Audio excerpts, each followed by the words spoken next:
Hey, good evening, everyone. Welcome to Knowledge and Relationships. I'm your host, Stan Transformation, with Miss Oshun.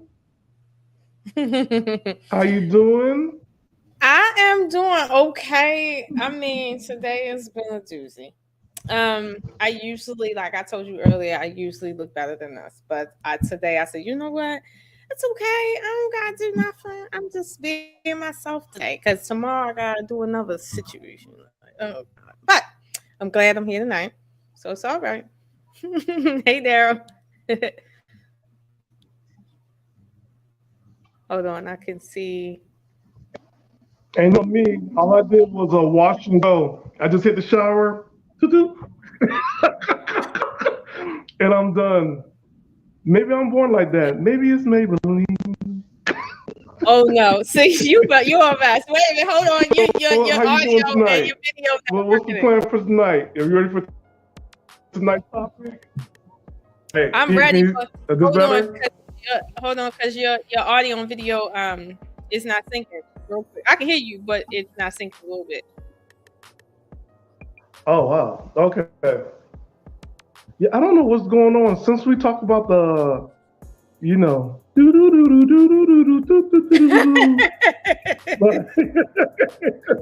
the connections have been, Listen, no, well, kind of suspect. I'm not gonna blame. I'm not gonna blame that because at the end of the day, it's been Mm-hmm. happening. It's been happening, so I'm not gonna blame it. It's been happening. Not for me. I've been on this Not for for like a you. year. This has not been an issue. You a lie. Yes, it has. For my internet, no. I ain't gonna say the name of the company because we're not getting paid to promote them. But they've been good. Like, I You pay said good money, so they so. You have no free you Wi-Fi said the here. internet has been good to you. Well, the internet has been good to you, basically. The How has company it that been? runs my internet has been good to me. The internet itself, Oh, okay. I'm grateful for it. I'll probably be lost without it. It's definitely a nerd's dream, but Hmm. but lately I don't know. It's been very like why all of a sudden I got issues. I'll tell you a quick story. I seen it with my phone. Hmm. All of a sudden my phone started tripping. So when we did the last thing that we did, like I kept on everything I click on the program wise shut down to my phone. So I go to my phone provider and they try to sell me a new phone. They didn't want to touch my phone. And they're like, well, you get the iPhone 14. I'm like, I'm not paying nothing. Right. I'm not paying nothing. Oh, all you have to pay is, and once again, I'm not going to pay. I'm sorry. And your phone will be, when they say 100 such and such, I'm like, no, I'll keep over my phone. Y'all doing way too much. Can you add memory to it? We're not touching the phone. They can control that remotely too, right? Yeah, I was like, oh, because I just downloaded it. Downloads on its own the new ISO. So I'm like, okay, like all of a sudden I got problems. All of a sudden I got no storage space. All of a sudden, everything is saved on the cloud. Why I'm getting this like something's wrong with the apps, like, and then you don't want to touch my phone. I bought the phone from you. I Right. mean, it's straight up. And I Look. started to notice that too. I started to Yeah, no, notice no, that no, too. That no. even if you don't have anything saved on the phone, it's still gonna slow down on you because they know how to make it slow down on you to force you to buy a new one. Yeah, yeah, and I'm not going to buy it. Like, give me the money. Give me the Or money. you I'll want to buy trade something yours else. back in? You want to trade it back in? No, because you ready for it? I got insurance on the phone, right? Insurance. You don't get a new phone. You get a refurbished phone. So I bought the phone from you for new. Something's wrong with the phone. You're not going to give me a new phone. You're going to give me a refurbished phone that I can't. You're still going to bill me for the insurance, but this new phone is not going to be insured because it's refurbished. Make that make sense. That's true. That's true. But they want me to That's go true. ahead and get the new iPhone 14 with no deposit. Mm-hmm. They want to check my credit score. I'm like, credit score for what? What? It's Christmas time. Like, I'm not trying to buy that. If I'm gonna buy something at that price, I'm gonna buy me a trip to Vegas or a trip to Hawaii. I hear that. They're crazy with that stuff. I listen. I'm more of a trip to Vegas person than a buy a new iPhone. That's me right there. Yeah, because the new one, I seen the price of it, and I'm just like, no, it ain't worth it. No. Especially iPhone 15 in March. They're gonna have a new phone by March. Yeah, it depends, but yeah, I see what you said. But I'll be honest with you, right? Mm-hmm. I'm very thrifty, so I'm always like skeptical of people that try to get me to, buy stuff. But anyway, outside of people trying to because of conversations on YouTube. We talk Hobo-Sexuals. Yeah, my topic is Hobo-Sexuals.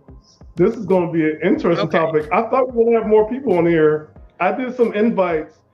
I'm not going to put it out here right now and just say it. It's very disappointing when you invite people to your home and then they don't show up. I feel very sad. I don't say disrespectful. Well, they usually do show up. They just show up on the restream. They show up on the restream. But it's not the same. Like, I get it. People coming in. I get it. It isn't. But you know how my streams is. Everybody, I'll be streaming for 7 hours. You know when people show up? What time? At the 6 hour and 45-minute mark when I'm tired and my eyes is dry. Oh yeah, I can tell when you get in your mama mode, when you be like, you know what? Go ahead and say that one more time again. Did you just say when you get in that mode? Like, I just be sitting back. The brother be thinking like he's deep, like, oh yeah, I got her now. I'm about to break it down. I'm like, bruh, you dead. That's a line there. About to give you that look.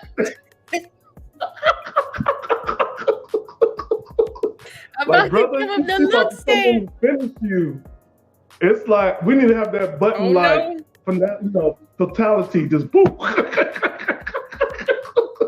You just come in, and as soon as you say, hold up, I'm like, oh Lord, she sound like she from Brooklyn, yeah, you know what? But you know what they be trying to clown me about that. They be trying to act like because I have that way about me sometimes. It's not all the time, but sometimes they be like, oh, you masculine and you from Baltimore and stuff. And I'm sitting here like, do you understand, right, that people from Baltimore are a different breed? Like I don't feel like I'm masculine. I feel like I can be challenging sometimes. Personally. Masculine women on the East Coast, I'm don't hate me, ladies. I'm going to say it. It's normally Bronx, Brooklyn, and Philly. Oh, Philly is masculine. You said Philly? Philly. Oh yeah, them women, they like, come here, pretty boy. I'm like, who's pretty? Who? I'm not light skinned. I'm brown. I like them square. I'm like, who are you talking to? Lord, what's going on? Help! Wait a minute, hold on. Do they be the ones with the keyboards on? All I know is if I see any woman with a little tight, little bun. No, I'm talking about the Muslim girls, because they all over Philly. They pretty strong for real in their words. They be hiding in them big old little coats. So no, I'm not going to the East Coast in the wintertime. I don't know why. On the wintertime. So I see the coats and I look for the little buns. When I see the little tight buns, the little olive oil buns, I'm crossing the street. I already been called pretty boy, Scholastics, Square. Oh my. Oh my. Jeffro. When I hear the little names, they think it's little pet names. Come sit on my lap. I'm like, who? What? But you know what? Here's the thing, though, right? Okay, I think I remember when Salt and Pepper came out with that song. With that song like shoot bed, shoot bed. Oh yeah.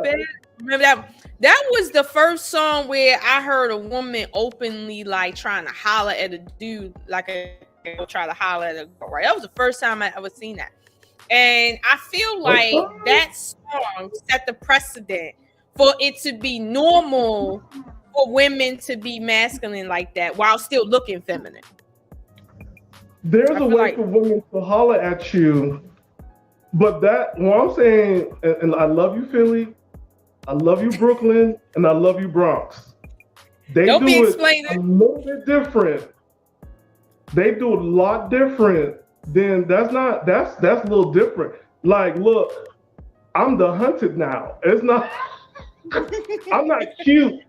I'm like, get your ass over here. You know, we say like Africans, like, where you running from? Where you running from? Come here, come here. No, this is the woman is looking at you like, look at that little big old square. Come over here. Come, like, come to mama. Give me. I'm like, listen to me.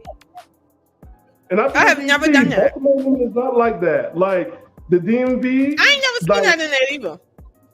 No. Y'all not like that. Y'all very like sophisticated, cool. I like the feel of it. What I tell people about the DMV, it is a cleaner New York meets a smarter Atlanta. Yes, that's oh my God, so true. Oh my, that is so true. Like it really is. Like, yeah, it really is. And but you see how they be clowning me by my accent? I don't even hear it, but they be clowning me. What they don't understand about the accent is like how serious it's gonna get. Like, y'all keep on going, keep on playing. Go ahead. Mm-hmm. Go ahead. Like, if you was from Philly, oh, good luck. Nothing against Philly women. I love you, Philly women. But the most I've met over there, when they said I was pretty, I was like, I'm not light skinned. And one of them told me, like, yes, you are. I said, I'm dark skinned. She said, where? I'm like, what? I thought I'm dark skinned. She said, no, you red. I'm like, red. Well, okay. Like, okay, hold on. Okay, so red. I've called like red mud before, but she said I was dirty red. And I'm like, excuse me. Then she's showing me what real black men look like. I felt insecure. So he's so black, he has no body fat. I was like, what? Okay. Let me say this about Philly females, right? In terms of the men, because I've been up there a few times, and I know a few females from up there. Mostly Muslim or whatever. However, Philly type they like them. I don't want to say like thicker men, but they like men like up there. Like they like men. I don't know what it is about the men up there, but they like them. Okay. I don't really see a whole lot of skinny Phillies, okay? And if they are, they trying to be men. So, I noticed that up there, right? I don't know, they eat, they good eat, whatever. However, too, when you consider black people saying who's dark and who's light, that's gonna drastically be different from, let's say, more mixed race people to white people saying who's dark and who's light. Somebody called somebody slightly darker than me dark skin. Okay. Yeah. I'll be honest with you. My son's father, his family is from West Africa, and they're pretty dark over there. And you would not be considered dark. You would be considered middle tone. You would. You see, in California, I pride myself as team dark skin for so long until in April, my family put me through therapy, which I'm still going through right now. We took a family photo, and I said like team dark skin. I said like representing team dark skin, and everybody looked at me and they're like, "You're not dark. This is Miami." You're not though. I can show you dark. You're not dark. You're brown. I feel so lied to. Like people say you're on lockdown. What? I was so proud. Like, I felt like, I had to do. Here's something. When you don't remember COVID first started, Mm-hmm. we had a lockdown. So in the staff meeting, my white coworker turned to me and she's like, "Oh my God, like you turning light.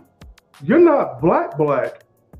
Yeah, you do you get a tan?" I'm like, "Girl, what are you talking about?" She said, "You ain't got a lie to kick it mulatto." I'm like, "Lord, did she just call me mulatto?" But wait a minute, hold on. I did see a mulatto that was dark as you though one time. I did. I know, but like I was so insulted. I'm like, look, all of us are staying indoors. We had no choice. Like only thing I could do was go to work and go straight home. Cause I had my little paperwork to go to work and go home. That was the time, like, we were on serious lockdown.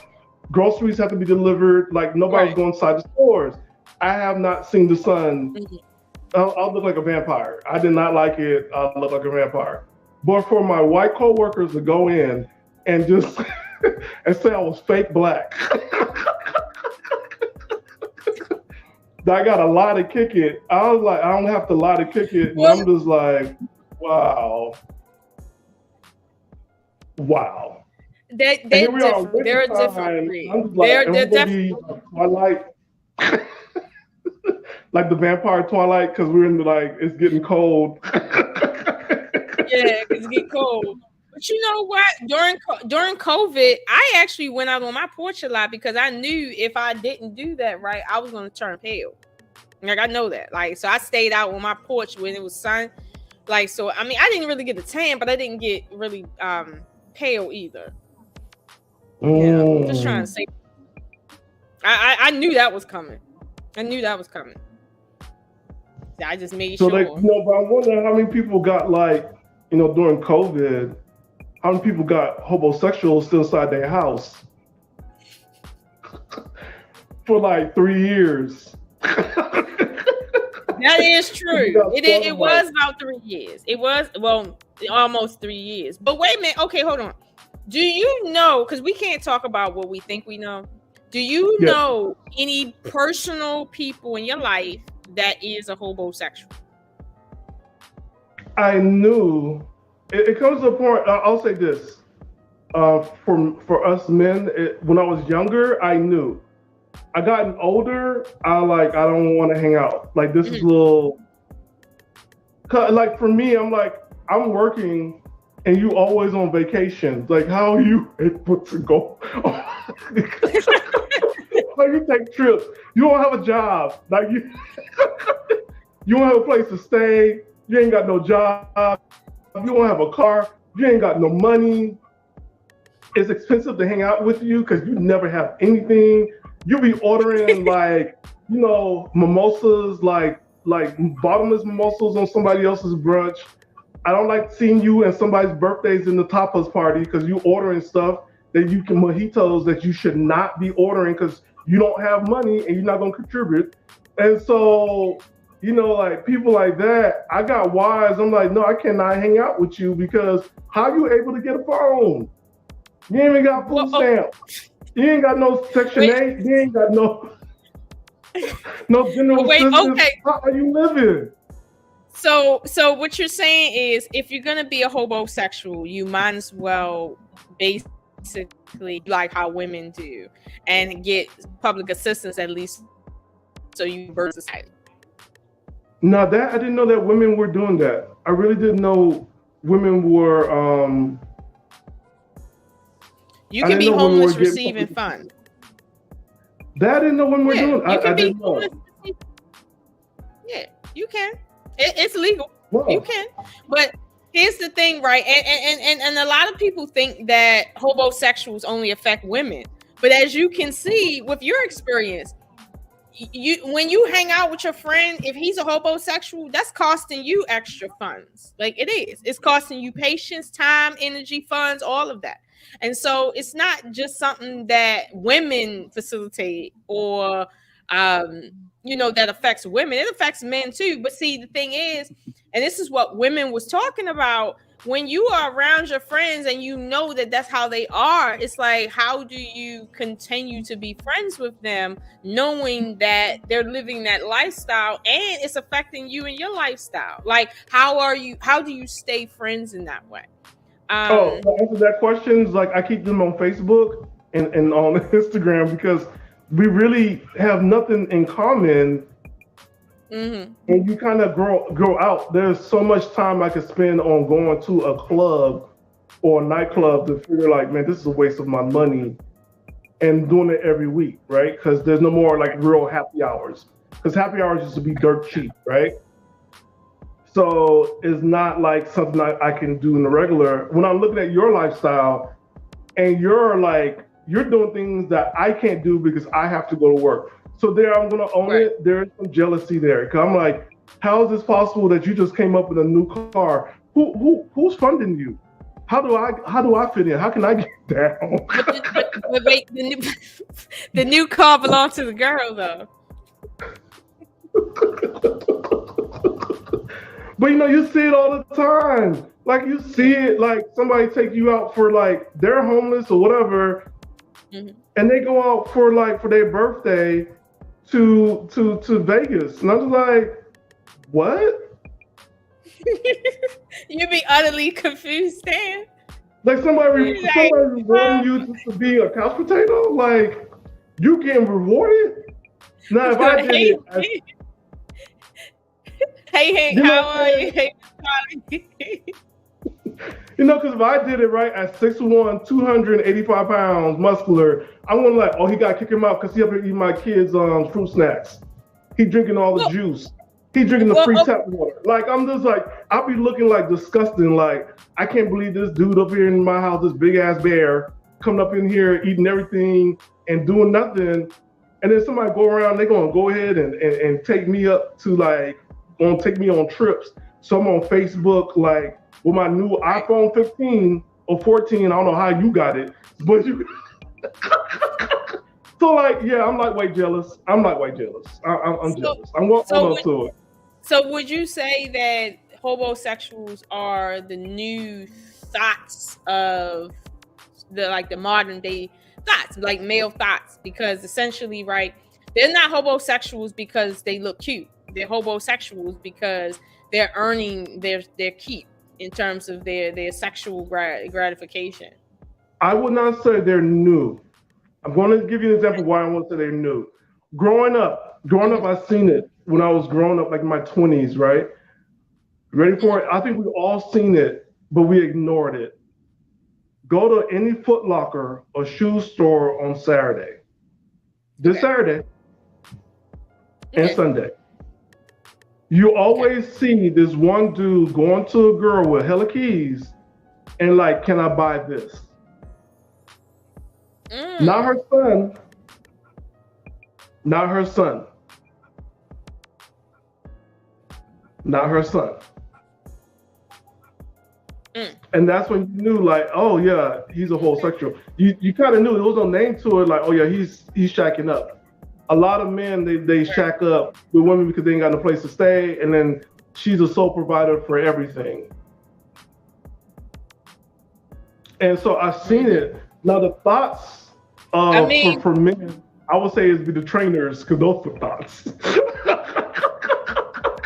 The trainers are the new thoughts for men. I mean, look, next summer you're gonna see me shirtless on here. So with my Cash App, like, don't forget the Cash App.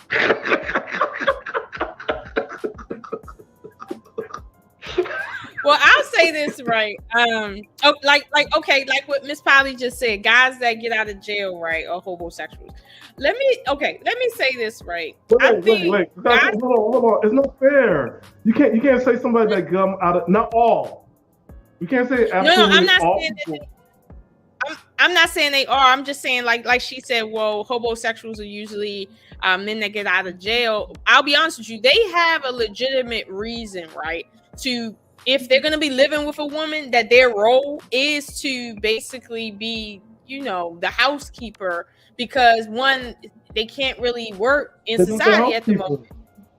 I'm just saying, like, if they living with their mom, if they living with a friend, if they living with a girlfriend, whatever, it's like their circumstances kind of dire in the moment. So they do have somewhat of a legitimacy in terms of living with somebody. But hobosexuals, like straight up hobosexuals that don't have no reason not to have their own place, I think it's a little different. Not a lot, because you can still be a homosexual just out of jail.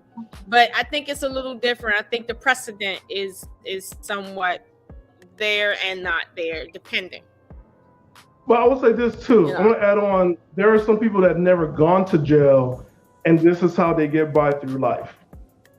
Literally, because there's a lot. I'm going to add on to it. 'Cause there's a lot of people who, we got this hustler. This hustling type of like thing going on for like the past 2 decades. Like everybody want to be hustling, everybody wants to be an entrepreneur, and so you're using something they call OPM, right? Other people's money to fund your lifestyle, other people's money, right? And if you can't get the money directly, you get it indirectly, i.e., meals, i.e., a place to stay, i.e., gym memberships. So like if I have a friend who has a black Planet Fitness. And then I'm like, oh, you'll be my workout partner, and then I can just go ahead and work out with you when you go into Planet Fitness. And then after that, like I'm not paying the membership because I'm training you. We have a trade-off, right? And so like you're looking at that type of stuff, like, yeah, people been doing this stuff. If they're really smart, they'll be doing it a lot. They'll be doing OPM basically, other people's money, or OPL, other people's lifestyle.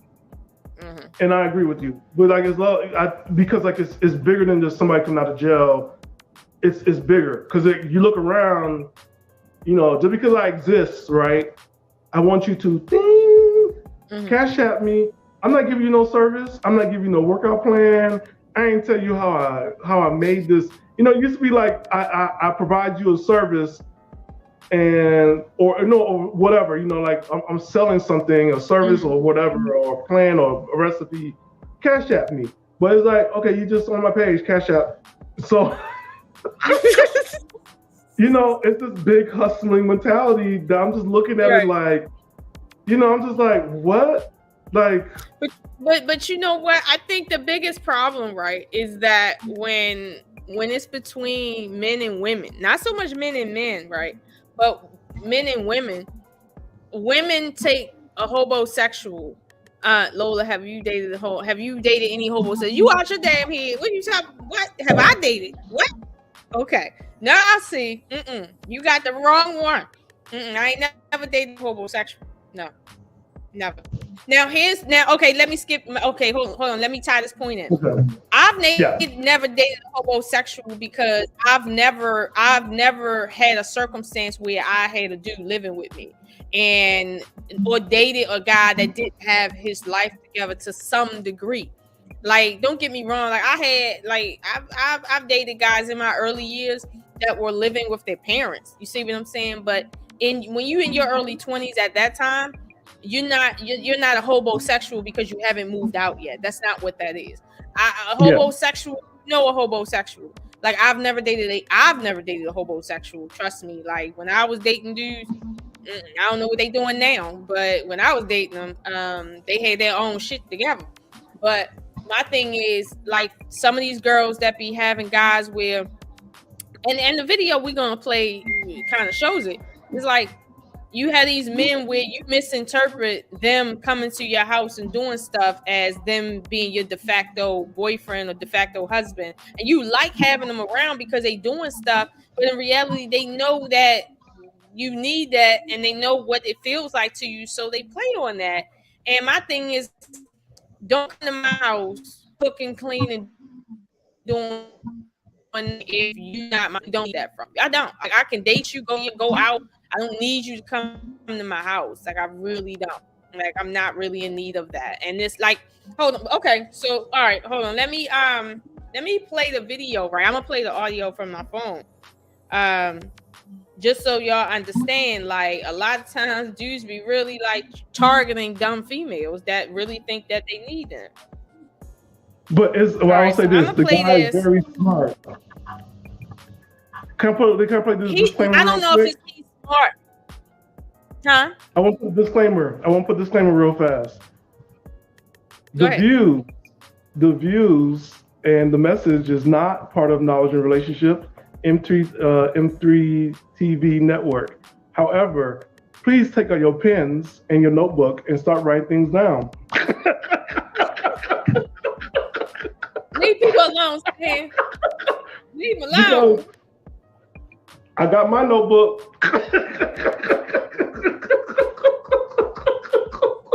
Hey, Miss Polly. Hey, Oh I'm my like, that song say, I'ma stay at home, boyfriend. I'ma stay at home, boyfriend. I ain't never got to get a job. Listen. And here's the thing. You really wonder what makes these guys happy to be in that circumstance. Like, I couldn't be happy being in that circumstance. Like, I couldn't. I would be very distraught and angry most of the time. So here's my thing. I think Hobo-Sexuals are created over time. But honestly, I'm not sure how a female, like a random female, creates a Hobo-Sexual. Because honestly, I know that women don't mean any harm with that. I know that. I don't feel like women mean harm to take a Hobo-Sexual in. However, it still equates to the same thing. Like, they think that he really liked them and that they're getting something that they need from him, which is companionship, which is a man in the house, stuff like that. But these men out here is using a woman's natural need against her. And that this is what I call weaponized. So basically what you're saying is femininity. So basically what you're saying is he's finding his niche. Say again? He's finding his niche. Like he's finding his way in. Like he's finding the need. Like he's finding the market. He figured out there's a marketplace for his product. Right. He's finding there's a market. Because what they do is they target people that they feel, are one alone, one that got certain types of low self-esteem, two that has a certain mentality, and then they're like, well, like, okay, let's show you the type of females that they target. Hold on. All right, so let me play the video. Basically, what you do is you go over to girl house. Hold on. Can you hear it? This is the first time she let you come. You know what I'm saying? You gotta hit her at her house the first time. It's the only way the plan's gonna work. So you get her to let you come over there and hit her at her crib. Dog it down. You feel me? You beat the doonies all the way down. You feel me? And then fall asleep. You know what I'm saying? But you gotta make sure it's on a day that you know she gotta go to work in the morning. You feel me? So you come over there, kill it, fall asleep. If she wake up in the morning and just go to work and don't wake you up and tell you to leave or nothing like that, then just don't never leave. Just post up, you know what I'm saying? When she come back, be there, you know what I'm saying? Okay. So, like he said, pick a day when she gotta go to work. And if she don't tell you to get up and leave with her, then you just stay there forever. Now, here's the right. Why is you over her house? First of all, and that's the problem I have with the women. Why is these dudes over your house and you don't have a rapport with them? It's like, why? You want sex? No, you can have sex without going to nobody's house. No, but the kind of sex she wants at her house. Listen, if you that picky, go to a hotel. I'm just saying. I mean, that to me, nobody want bed bugs. Stop tell me some bed bugs. No, here's the thing, right? He's targeting a woman, right, that has a biological need, but also he's looking for women that want a man around. And that's someone she should want a man to be around, right? So basically, he's weaponizing her natural femininity to want a man around, and he's using it against her. And so, I think Hobo-Sexuals exist in degrees. because you got some homosexuals like dude that he just straight hobo, okay? Then you got some that they know that they really not trying to, you know, be with you, but they'll deal with you on some level because they need you, just whatever that something is. I kind of feel like that's still a degree of homosexualism. That for real, because it's like if you don't want the person, then why are you there? You're not being forced to be there. So essentially, if the relationship is strictly the other person, usually the other person didn't know that you feel that way about them. Usually. So yeah, but you know, like they have a need too, right? So you look at two people that have needs. It's a very codependent relationship. He needs a place to stay. She needs companionship. So they play into each other's needs.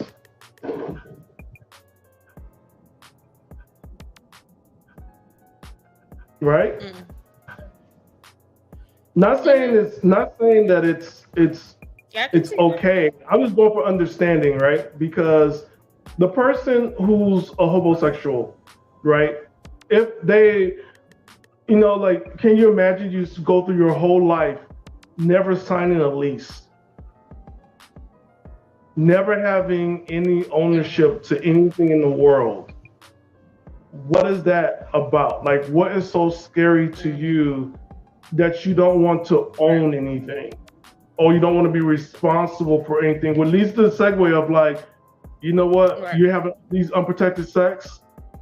Like this person is not responsible with their own life, not responsible for anything else in life, and now you expect them to have the responsibility of a child for a child.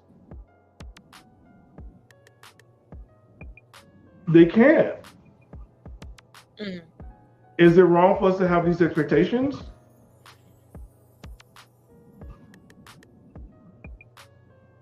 That's a question I have. Like, is it wrong for us to have? I don't think it's wrong to have any expectation, but when it's to the point where your expectation is there as a weapon against someone, that's where I feel like this is now becoming predatory. Very predatory. So, you know, homosexuals, I mean, yeah, they're running around slinging penis everywhere, but it's like, it's very predatory in nature. Hey. I'm serious. Why are you laughing?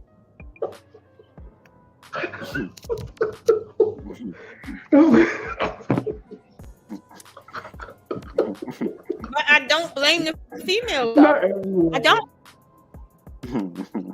Because they'll tell you that. I don't want to blame anybody.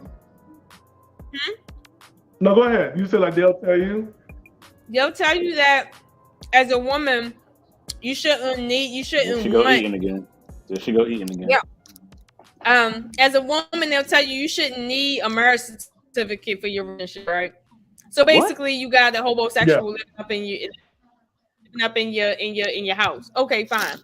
Now that you got him living there, it's like, okay, he's feeling his duties in terms of like doing stuff around the house, making sure you're low light a little bit. Mm-hmm. But at the end of the day, right? House, all right. What are we talking? Yeah, he'll clean house. He is. Go ahead. So what are we talking about? But my thing is, I think all of this is it's leading society back to a place where that stuff is not going to be popular, because it was becoming popular back in the 80s. Having men just staying in your house, cleaning the house, keeping the house, and as long as like y'all good, he got a place to stay. But then when he not, you put him out. Being popular back in the 80s. Now having just staying in your did sit there and say, well, put me out the house. And this is why, you know, our kids is growing up without a father, because you put me out. Every time a dude talk about getting put out the house and social services taking over afterwards, I think about a homosexual. Because if you was married to her, that's your house that you left. That ain't no house she put you out of. So how in the world is you not a hobo-sexual. If social service is what you have of the apartment.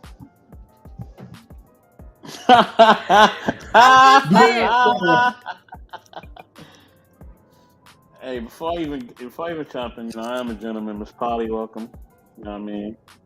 Miss Polly, aka Maya Rudolph, aka Biggie Shorty from What's up, Miss Polly? She like Biggie Shorty from Booty Tank.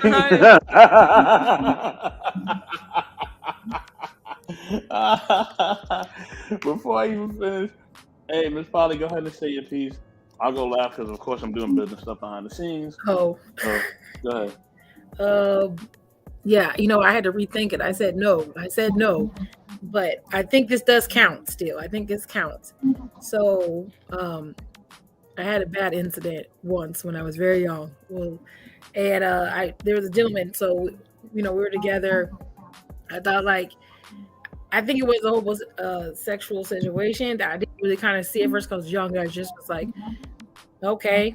And so he kind of came over. He started helping me do some things, and I was like, okay. I just kind of looked at him like, whatever. We started dating though, and then we ended up breaking up. And then he, I'm kind of spiteful back then. I'm a little better now, but I was like, I got some for his ass. He can come back. I'm gonna do him so wrong. And I did. I was horrible, man. I made him sit on the couch. He was watching kids. I was going on dates. I was going on dates in front of his face. I was telling him, hey, listen, you just you just watching kids. I got stuff to do. I'm gonna leave and go when I want. You're not gonna touch me. You gotta gain something back. I was an ass. I was cutthroat, and I didn't care nothing. I was real horrible. And then I told him he could when he was like, you don't really care about me, I said, no, you can leave, bye. And that's exactly what I said. It was bad. I still would consider it a hobo-sexual because he basically sat there and he was a free nanny. And I was mean to him, I'll be honest. He had a place to stay. That's why he was a free nanny. I was mean, but he said, he felt like he deserved it. So I was okay with giving him it. So that's what it was. At the time, not that person anymore. But so Miss Polly, why he didn't have a place to stay? And does he have a place to stay now? I don't know. It was a long time ago. I don't know. That's damn funny. I don't know. I don't really know. I'll be honest. But yeah, I mean, he left. I think he went to a family member's house. But yeah, I mean, he was in jail for a while. He'd come out, lived with his aunt, and then he lived with me. So it was the same kind of thing. Just didn't want to stay with an aunt, a family member. Later on, like I said, I was rather young, so I, just wasn't. I didn't really. I'll be honest. I wasn't really thinking. Didn't really care. Kinda. He was helpful, and I was being pressured into settling down with someone, and he was just there. I know that sounds really that's just where I was. I just didn't really want to, but everyone kept telling me, hey, you should really settle down with him. He likes you. He's nice. He does these things. And I was like, just going with the flow, I guess. Yeah, but it just wasn't well. So I'm going to count that. Huh? Was he light skinned? No. Was he light skinned? He was not. Oh, and man. That would have been a good segue if he was. He wasn't light skinned. We could talk about Darnell Brooks. We was waiting for he was light skinned. Maybe he's related to Darnell Brooks. I don't know. Shay, you want to talk about? I don't know. It was bad. I mean, the man asked me to marry him. I had a ring. I went and got dresses. It was whatever. But no.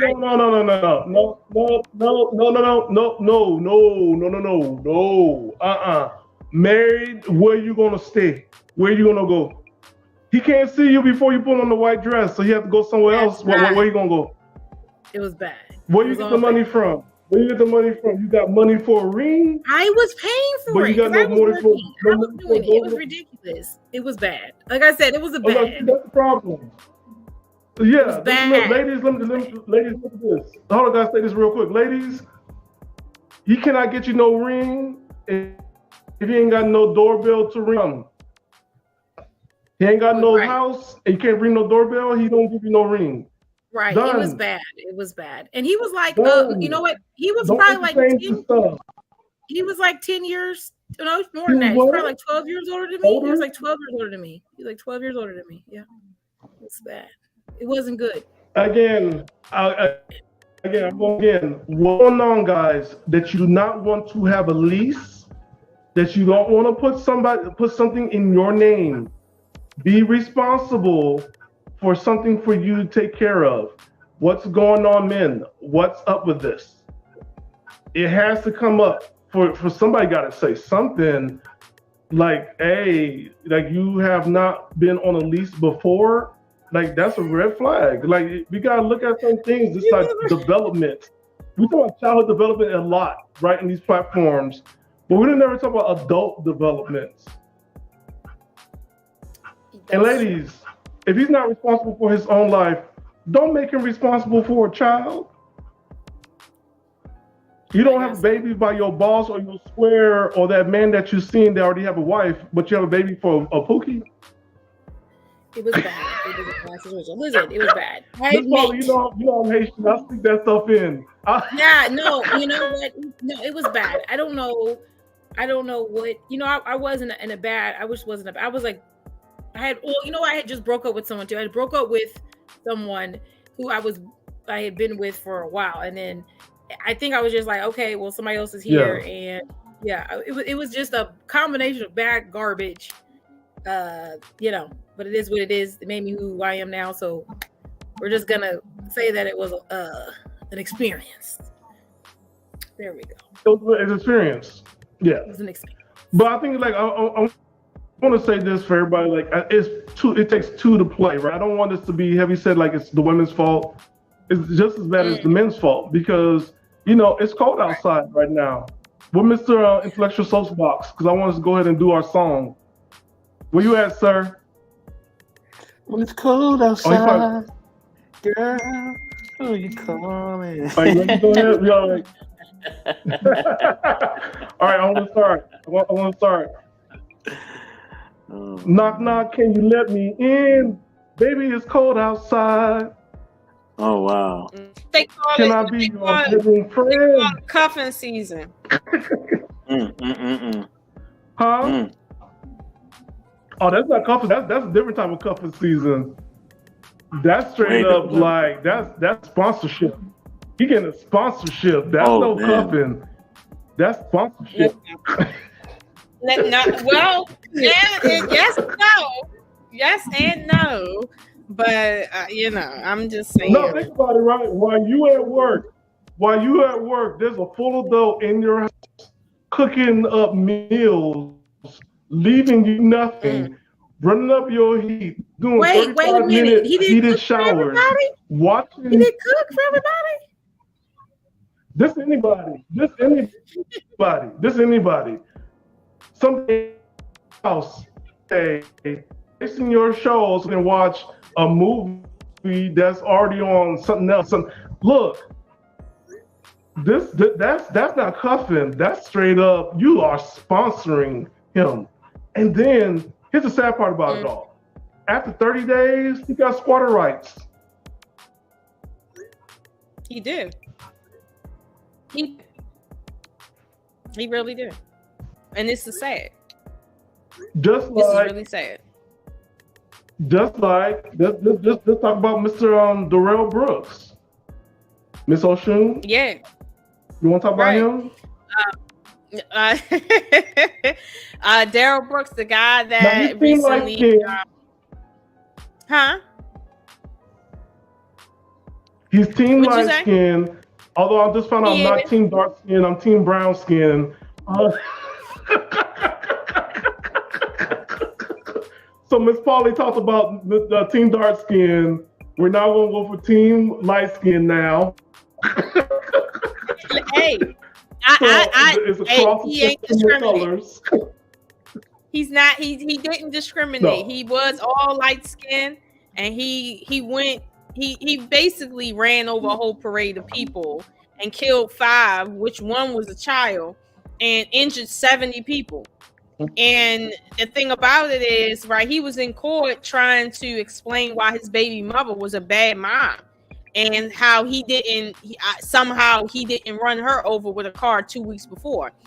But the problem was inside the court case, it had came out when the jury was deliberating that he was trying to discredit her as a witness, but in order for them to allow him to do that, they would have to explain why she's the bad, everything to do with the fact that he was living up on her when she was young, because he had sex with her when she was a minor and he was an adult, and he had pled guilty to some rape charge. And he was a convicted felon. He was a convicted sex offender. And so he was really trying to say she was a bad mom. Meanwhile, the state's attorney was like, you've never lived with your children. You've never had your own place. Yet you're claiming she's a bad mom. This is what these homosexuals be doing. They get in court talking about who's a bad parent. Meanwhile, they don't got a pot to piss in, a window. They don't got the piss to throw out in the pot. And yet they talking about who's this and who's that. And I'm gonna be honest with you, there's a lot of men out here that are homosexuals complaining about the fact that they have to pay child support. It is not the men that are out here really, really working hard paying child support. It's not just them. Everybody complaining about child support. The men that don't got to do nothing complaining about it. The men that do everything complaining about it. So I'm sitting here like, listen, come get your boy. Come get their boy, because it's like, can't, right? That homosexual stuff. And I get it. The girl that he was being a homosexual with, she was young. She didn't know. But at the same time, it's like, you kind of do know as a woman. Like, I'm not going to own this off of the female. You know that dude is not providing for that household. Because if he came up to you and said, listen, I need a place to stay. I got a job. I'll take care of this house. Me and you get together and we do us. I don't think that's a homosexual. However, homosexuals is on some shit like on a sleep tip. They gonna stay at your house without really telling you they staying at your house. I'm just saying. Like we all know. Gave the instruction. The video we listened to. That was the instruction. Do it on the weekday, the day that she has to go work the next day, and stay in bed and fall asleep. And if she don't wake up, stay there, stay posted. I'm gonna be honest with you. Right? I'm gonna be honest with you. Like he said, you gotta really make her feel good sexually, right? I'm gonna be honest with you. I really do feel, and Miss Polly, you can correct me. I feel like when men plot on women like that, right? They're weaponizing sexuality, because they're basically saying that I know she needs sex, I know she needs provision. So what I'm gonna do to use her is make her feel like she's getting what she needs. But I'm not really going to give it to her because I'm using her. It's like weaponized sexuality. And that's what the feminists are doing. But men do it in a different way. And this is why I don't come down on any particular side of that, because I know men do the same thing, just in a different way. You know, it's like y'all really out here using women sexually because you do that. But when women turn around and that, oh well, all you got to do is flash your butt cheeks in their face and they'll go off. It's the same mentality. Whether or not she's a homosexual or just a you know what, it's the same thing. I don't see it anymore. Well, let me say that. Let me step in. It's survival sex, though. That's survival sex. That's what he's performing. It's survival sex. Can I step in real quick? Mr. Intellectual SoapBox, go ahead. No, yes, let me acknowledge the people in the comments, because I see y'all up in here, man. You know what I mean? We got the brother Hink. You know what I mean? Hink, you know, in the basement. You know what I'm saying? Hink, what's going on, brother? He got all the cool vinyls, all right? He got the old school Switch and all that, you know what I mean? The old school, you know what I mean? Teddy Pendergrass vinyls, you know what I mean? If you want some cool vinyls, you want some cool music, check out my man Hink, man. He got some great stuff, and he has a great show that just premiered this week, okay? Check out the replay. Check out Hink in the Basement on YouTube, okay? Also, we got the homie Grizzly Bear Production. Grizzly Bear, what's good, man? What's going on? We also got Southern Troll. Hey, Southern Troll. All right, Southern Troll, be cool, though. All right, be cool, Southern Troll. We're going to have to wrestle. We're going to be cool. No, I'm just messing with you. But, and then Grizzly Bear asked, what is a homosexual? Homosexual is a brother, you know what I mean, who's laying it down so he can stay in town, okay? So, basically, you know what I mean, he's making sure that, you know, this woman is, you know, taken care of, you know what I'm saying? So he ain't gotta leave the house. And, you know, she go to work, he stay home and do his man thing. You know what I mean? He don't go nowhere, he don't work. His job is to make sure that she's satisfied. You know what I mean? In all different types of ways. Now listen. But what if that's a female? Hold on, let me finish. What if that's a female? Let me finish. And a woman can do it too. Let me finish. Right? Listen. All right. In the game of life, you're either going to be a player or a player hater. Okay? You got to find a way to play the game. Okay? I mean, and that's just how it is. Some people play it with some different rules. Some people play it differently. But the thing is, in this world, the number one rule is to not be a sucker. Okay? Whether you're a man or a woman. All right? So if you are a woman and you supplying this man with all this money, with a nice place to stay, and with a hot meal and some hot cooch, then guess what? You know what I mean? And he's not trying to wife you, and all he doing is piping. Then guess what? You are a sucker, man. Okay? You are a sucker. Sorry to say it, but you are. All right? And it's the same thing. If you are a man and a woman taking you for all you got, she's taking your money, your resources, and everything else. You know what I mean? And she's not trying to commit to you, you know? And she out in the club with her friends and doing whatever she wants, getting her hair and nails done. Guess what, brother? You are a sucker. Okay? You know what I mean? Gotta tell you that. Okay, so listen. Biggest thing is this. Just, you know, get in where you fit in. You know what I mean? You know what I mean? And be around those who are a part of what you want to be a part of. The great Bolo TV says, your vibe attracts your tribe. Okay? So be around people that's gonna have the same vibe as you. If you are a nerd, you like comic books, be around women that like nerd and comic books, or men that like nerd and comic books. You know what I mean? Find people that share the same moral compass and values and standards that you have. But with us as Americans, we always want something that we can't have. We always want something we can't have. Yeah, I know I can't afford that car, but hell, I gotta get it anyway because I want to stunt. You know what I mean? Yeah, I don't need an extra phone, but everybody got it, so I gotta get one too. You know what I mean? We always want something we can't have. And it comes down to relationships too. We always want relationships that we can't have. We all do. Deep down inside, there's somebody that you know right now that if you could be with them, you would be with them, but you probably can't. You know what I mean? Every woman knows that they probably want to be with Idris Elba, but she can't. He's taken. He's gone. He's off the market. Or, you know, he's high maintenance. He has more options. He has better options. No. Whatever. Oh, let me finish. I'm not done. No. Let me finish. Hand problems. Let me finish. Or Michael B. Jordan or whoever. All right? You know what I mean? Now, every man wants a Janet Jackson or, you know what I'm saying? Or to me or the list goes on and on. Tyra Banks or whoever. I gotta give a shout out to Tyra Banks because it's Stan. You know what I mean? So we all want something that we know we can't have. Okay? That's the American way. We all want something that we can't have. Yeah, I know I should cook, but McDonald's open 24/7, so I'm going to McDonald's. Now, I mean, we all want something that we should not be having or we can't have. It is the American way, people, okay? And it comes down to relationships. But in that, don't get caught up, okay? All right? You know what I mean? If somebody is really doing something to you and is making you feel good, and we know what that feel good means, okay? It can be in the bedroom and out of the bedroom. Most of the time, it's in the bedroom, okay? Just keep it real. You know what I mean? They doing stuff to you, making you feel good. Don't let it go to your head now. That's an old school song. Don't let it go to your head now. Don't let it go to your head now, okay? Keep your head. And Miss Polly, if you're not gonna share that cookie, don't open that cookie and don't eat it. Now, with that being said, keep your head on your shoulders, okay? Keep your head on your shoulders. That's a moon pie thing. Keep your head on the shoulders and don't let it get to your head now. All right? Don't let it get to your head. Enjoy the moment.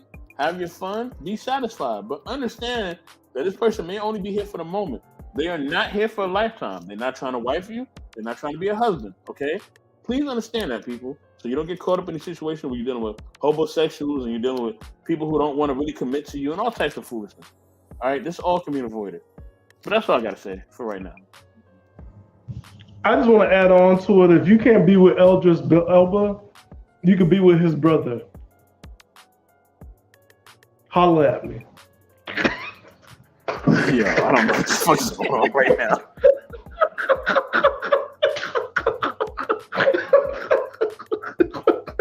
What kind of shit? So you should have put in there that you and his brother share the same trust fund. That's what you should put. Nah, I don't have his money. You don't I got don't the have it, bag. but like after yesterday's show, I did drop the bag several times with my rich sponsorships that rich lady sponsorship. I need to reconsider my life. But I don't want to be a homosexual because that's like literally, that's not what I was not about. I don't want to. Here's something about like depending on women for help. It's okay for a limited time, but then when she get frustrated and angry, everything is coming at you, and then you gonna receive that abuse. I never trust a girlfriend who says I got you. I don't believe it. Because I've seen it too many times. Women say they got something and they change their mind. And when they change their mind, they don't want to own it. They start Men arguing. do it too. Men do That's it too. why we will be mad, but we still finish the job. We still get it done. Y'all But good men do at it like, too. let's go, you know what? Let's go ahead and buy this house. We're going to go 50-50 in the mortgage. We know what happens. On the 15th, you're going to give an attitude up to the 28th. You're going to start a fight on the 28th all the way to like the next month on the 3rd. So during that time, I got to pay full. I already know what y'all up to. But Stan, I heard this. A cousin of mine told me, he's like, he got with this girl, right? They wanted to get a place, right? He's like, look, you know, we want to get a place. We live in a very expensive area. Look, we're gonna have to go half on these bills. And she thought in her mind, in her rabbit ass mind, that my cousin's supposed to pay for everything. He said, you must got your goddamn mind. I'm not paying for all this shit by myself. So, you know, that's what they have in their mind. They have this in their mind that they want a man to pay for literally everything. Some of them have this. I think they believe the coochie is gold, and I think they believe a man should pay for everything. I already told you my criteria. Listen, for me to do everything, you got to be an 8 or a 10. You got to be submissive and feminine. If you don't fit in that criteria, just X yourself out. And you pretty much know. We pretty much know who fits in that criteria and who doesn't. Okay, for me to do everything, you gotta be an 8 or a 10. You gotta be submissive and feminine. If you don't fit into that, I am not paying for everything. And that's the same thing I tell. The same thing I tell the mentality that my family should have. Like, we don't do that. Because on the flip side of it, like a homosexual, he's just like, you would take a man like that, and then you will take care of this man, knowing for well, like he has no attributes or whatever, like qualities that you really want, but you're really given to this person, and then when you meet a guy of certain standards, there's like great expectations. It's very uneven. Like it is not making sense. You know, it's just not making sense. It's very uneven. And again, I'm not trying to put the blame lane. I get it. Like there's a logic that's there versus emotion, and I understand all that stuff. But for a guy looking at it, if you have a man staying with you for 6 months who don't have a job, I'm looking at you like, that's your man. Why are you dating me? Yeah, you know, that's your husband. I want to like, can you imagine like the scary thing about common law marriages is more like, can you imagine if like the men start suing the women that kick them out? Like, can you imagine that? Intellectual SoapBox? Like in March when the winter turned to spring, now the man could turn around and is like, I got accustomed to a certain lifestyle. Springtime is coming too fast for y'all out too. Springtime is coming super fast. Like he sues Miss Polly and Miss Oshun and like, Judge, I got accustomed to a certain lifestyle. I'm used to hold on, like stop the show for a second. How y'all eating all this food? Y'all ain't even offer nobody none. Listen, I'm tired of y'all sitting here eating. Y'all offer nobody no food.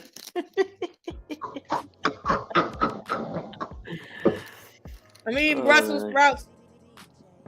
I'm not gonna lie. I mean, I went to the gym, so I indulged in this delight cream. I just came back from the gym. You don't have to let me do it. Don't use the gym as an excuse. You trying to hear that? It's an excuse to have the extra calories from. There you go. They weren't good calories. They were delightful. But yeah, lady, how would you feel like you have to pay the man back? Like you kick him out, but then you have to go to court and you have to sponsor him for another 6 months to a year because you did kick him out unlawfully, and he got accustomed to a lifestyle that you provided. I'm waiting for an answer. I'm sorry. Oh, you thought we was gonna let somebody sit up in the house and do some foolishness like that? I don't know. I told you. I said that was a long time ago. I said that a long time. I don't know about that right now. It ain't gonna work out. That was a long time ago.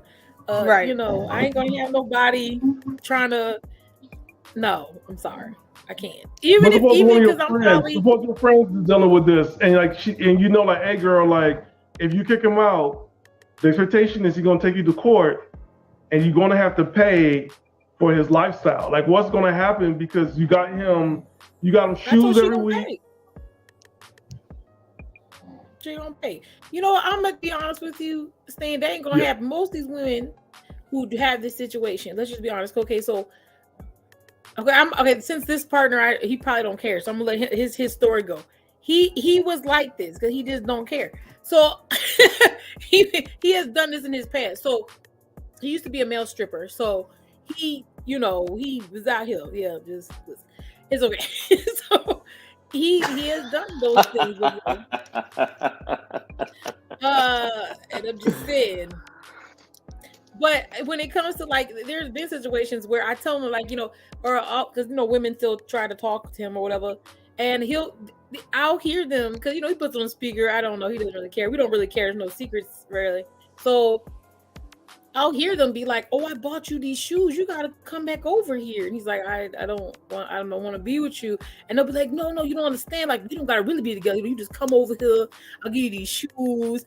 And they'll like take pictures. Like they already bought the shoes. Like it don't make sense. And I'm just like, what are these? Who are these people you've been talking to, or you been with before? Because this is weird. And he's like, I just whatever. He's like, they let me stay. And I'll do what they ask me to do, and I just stay. He's like, I've done it before, and I was like, that's wild. It's wild, man. Yeah, he had one time. I'm not, I like little hoe, and I'm not gonna lie to you. He had like 4 women in the house, and he lived in the house, and he didn't work, and they bought him whatever he wanted, and he told me little things he would do. I'm not gonna put it out there now because they might be watching. I don't want them to feel bad because he don't like anybody to feel bad. But he would do things to make them feel special, and then they would take that as, oh, he cares, and he's like, I just did it so they feel special and they continue. That sounds about right. And you got to explain why you like a little hoe in a man. We gonna get into like a little hoe because hold on. Hold on. I actually, I'm gonna ask you in a second. Hold on. But I definitely want to give a shout out to my man, Daryl Long. Said 100 watts. I don't know why he said 100 watts, but what's going on? Shout out to 100 watts too. What type of dudes are you dealing with? Oh, okay. So Hank got a question, and also, so that's the thing. Yeah, what type of dudes you dealing with, and why you like a little hoe in them? Like, what is this going on? Like, we really would like to know. I mean, not like, I guess because if you are a person, like I don't mind, I have a compersionist, so I like to watch my partner be loved on, so that doesn't bother me. Hold on, Miss Polly. Whoever is in the background, I don't know who you are. If you could put some in the private chat, or at least give me a thumbs up, because I don't even know who this is. But yeah, whoever this is, let me know who you are. Let me see. Go ahead, Miss Polly. Keep going. Yeah, I mean, if I was a guy, I definitely would say, someone who is able to just be likable, I guess. Be likable, who's kind of flirty. Not necessarily like just running all over the place, but definitely like has charisma. That I like that. But I guess it's just me. But I personally am kind of flirty myself, so I'll be honest. So if I'm really, really flirty and you're really flirty, and you know that sometimes you're just flirty and it doesn't mean anything, then we're both on the same page because we're doing basically the same thing. So like I said, I don't mind it. I like to watch it, so it doesn't bother me. So that's okay with me. But for other people, that's not everybody. So that's understandable. Yeah. But you said what kind of dude was I with? Well, my partner, like I said, these are kind of things he's done before.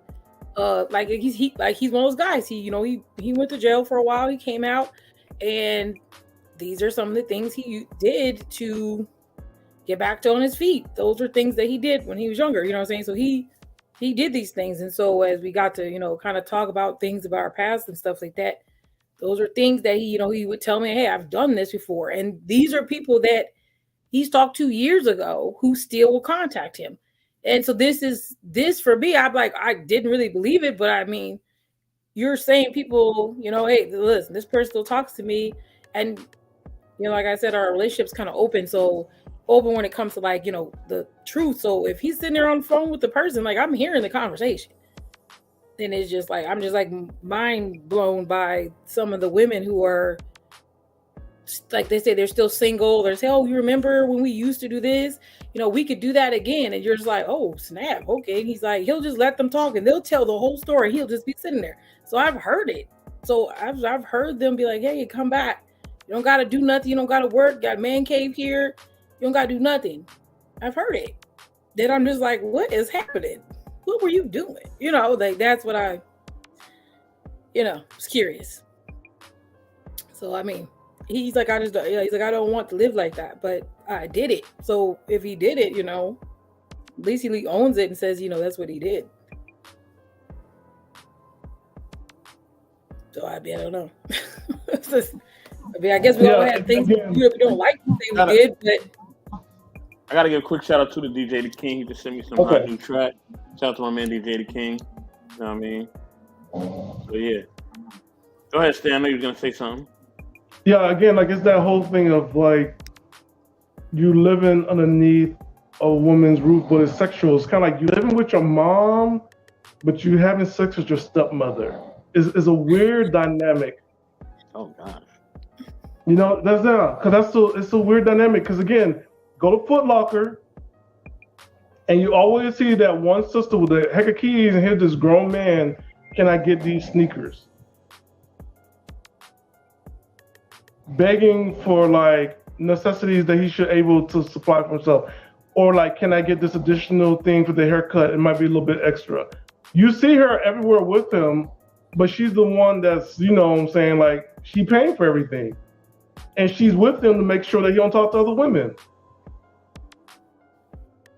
You see it all the time. Miss Oshun, got a question for you. Suppose you got into a situationship and he took you or a friend of yours that you could think of, just a friend, not you, but a friend of yours, and she might be in danger by March or February that he's going to take her to court for some palimony. Now look this up. Palimony is actually real. Palimony is not like alimony. Palimony is where the boyfriend or girlfriend has to pay their previous lover an allowance. It's called palimony. Look it up. So he takes her to court, and he's like, "Look, judge, she took my unemployment checks. I paid like more than half my share for rent. I've done A, B, C, and D. Once my unemployment checks were done, there's how much it costs in this district to rent a room out. I didn't even have a room. I had to share a bed." I had to do A, B, C, and D, and now I don't have this even to support myself after my unemployment is gone. So I need some palimony. What would happen to women's attitude towards having Hobo-Sexual staying with them? What's your thoughts? I'm trying to understand the precedent for that, because I'm reading what you're saying right now, right? But I'm not understanding the precedent for it. It says, which the type financial support that may be awarded by the court following a dissolution of a legal marriage to other partners in a relationship entitled from depends on whether or not they live in either all states have palimony laws in place. Like I was looking for my state with palimony. It seems like my state is like hell to the no. We ain't doing that. So no. Palimony. What state? Is it in your state? Because it ain't in my state. I can't find it. So. But people will sue you for anything. They'll try to say like, I need some financial help. I feel very used. She's 15 years older than me. I'm only 18. She chicken hawked me when I was like 15. I've known her. She was a friend of my mother's, and here I am staying with her. I need to go back to school. She took my tuition. She made me strip. for the holidays, have me going to sip and paints and work. Wait, he said sip and paints, not sip and paints. Well, no, okay. I'll say this right with the palimony thing. And that's interesting you said palimony because you're going to have men scared of getting girlfriends now because of palimony. But hold on, y'all. Let me get some love to the chat real quick. You know what I mean? Chat is where it's at. Shout out to the homie Vaughn. Eric Vaughn, what up? You know what I mean? Also, shout out to our brother, Kings and Dreams. You know what I'm saying? He said winter's coming. Winter is coming, but also spring is coming just as fast as winter. Trust me, that winter gonna come, but that spring gonna come even faster. And some of y'all gonna be getting dumped in the springtime. Just letting y'all know that. I'm sorry. After Valentine's Day, though, you got to get past Valentine's Day. That's gotta get past Valentine's Day, though. You gotta make it. You know what I mean? Right. Well, okay, I say this right. I think if you were someone who was living with, let's say, Tyrese, right? Black tie? And Tyrese got you used to black tie. And black tie got you used to a certain. Lola got a type. You like black tie? You like Don't do that. Don't do that. No. I don't do that. No. Not me. Shout out to Marcus. Marcus, what's going on? Nah. Hey, Marcus. If you're the type of female or person, whatever, and you move in with a celebrity fans, and you've been living with them for at least a year, and your lifestyle has changed by being with them, and them putting you out would be something like it would be a drastic thing for you to get used to and go back to, from cultural to financial to just regular everyday life. A judge, I could see a judge say, you know what, I'm ordering 6 months of palimony. What? I am, because you should have never, if you wasn't planning on being with her, you should have never put her in your house, because that's too. But wait a minute, that's too drastic of a change. But if you with a regular dude and y'all just living together, I don't believe palimony should be in anything. It's like if y'all split, y'all split. But palimony, no. Hold on. If a man is dating Oprah, should he get broke off too? Yes, that's what I was saying. That's why I said man or woman, in terms of like if it's a celebrity. Like if it's a celebrity, like, and you move up that far, like from where you at, yeah, I think a little palimony might be in order, because you're going back to the slums for real. But or maybe not. But at the end of the day, like I know what's that girl? Tyrese's girlfriend. I mean, she I don't know. I mean, I think she probably would want palimony if she could get. No, palimony does happen even if you're not rich. So, like for instance, if you moved out. No, I see it here. Right, I see it here. They make you order palimony. Now, I'll be honest with you. I had somebody do that to me. I was living with them, and they skipped out and on some illegal stuff, and I had to end up paying that back myself when I wasn't even the one living there and responsible. So it's like there's no such thing as palimony in my state. So I had to just eat that. But at the end of the day, you see what I'm saying? Like I could have said, well, I need palimony, but in reality, there's other ways you can get somebody in court to get money out of them. It's not in palimony, but it's other ways. But as far as palimony is concerned, with couples that are not married, if it's a celebrity circumstance, like extreme, I can see that, but not outside of that. But let's look at it on the inside, outside of celebrity, right? Do you think having palimony for people who are not celebrities, would that change the course of Hobo-Sapiens? Because would that change it? Because now you are going to be held responsible. I know, a subsector of human beings. I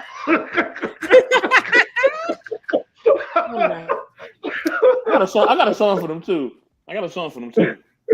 But what does that mean? Imagine like now, this is below common law marriage, right? Why are you letting them stay hobo? But yeah, can you imagine like now, because you let somebody stay with you, and like you move somebody out of their house, right? You move them into your place, the relationship breaks up, and you send them out on the street, now they can like look at it. Well, they were staying in their own place before, and you did this to them now. Okay, now like we're looking at something called palimony. And what's going to happen? Will that change the whole dating structure now? Because now you are responsible for people that you move into your own space, into your own world. Now, will that change dating completely? I think it would change females, not so much men, but I think it would change females in terms of how ready they are to move strange men into their house or even their boyfriends into their house. Yeah, I don't think it would affect men because men aren't really moving females into their house unless they really down for a girl like that and they really taking care of the house. But the other way around, it's like, palimony gonna hit women in their pockets for real. Yeah. Nah, I think dudes are quick to move a woman in though. I don't know about that, Lola. I definitely challenge that one. You gonna move a girl in? A lot of dudes be doing that. But the thing is, they're the ones carrying the weight though. It's not the female in their house. Well, of course. But you know, like, so that wouldn't apply. Go ahead.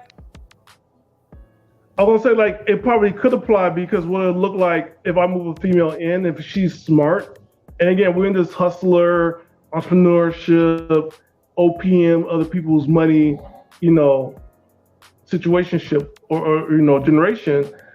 If she figures out, like, if I say 3 months with him, if I say 3 months with Stanley has to pay me out for 6 months. So for everything after 3 months, I figure out how much I can afford staying with somebody and getting paid. I can do that. So for me, I'm thinking like, oh, she's the one.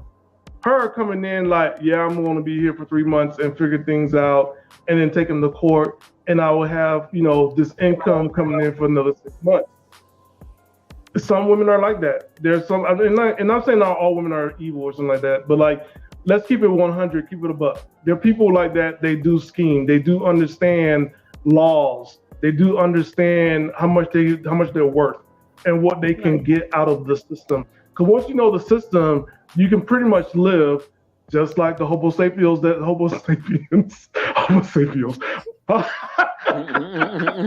subsector human beings that know how to survive without working, like us common folks. And they still end up with like Section 8 when they get old and unemployment. I think that it would be scary. What's that again? No, I was saying I know it would be scary to operate the way we've been operating if palimony became a real thing. But I'll be honest with you, I think that the government has a point that when it puts the onus back on the individual, the individuals tend to do better versus not. And I think when the government says, you know what, if you move in with somebody or you allow somebody to move in with you, we gonna deal with palimony.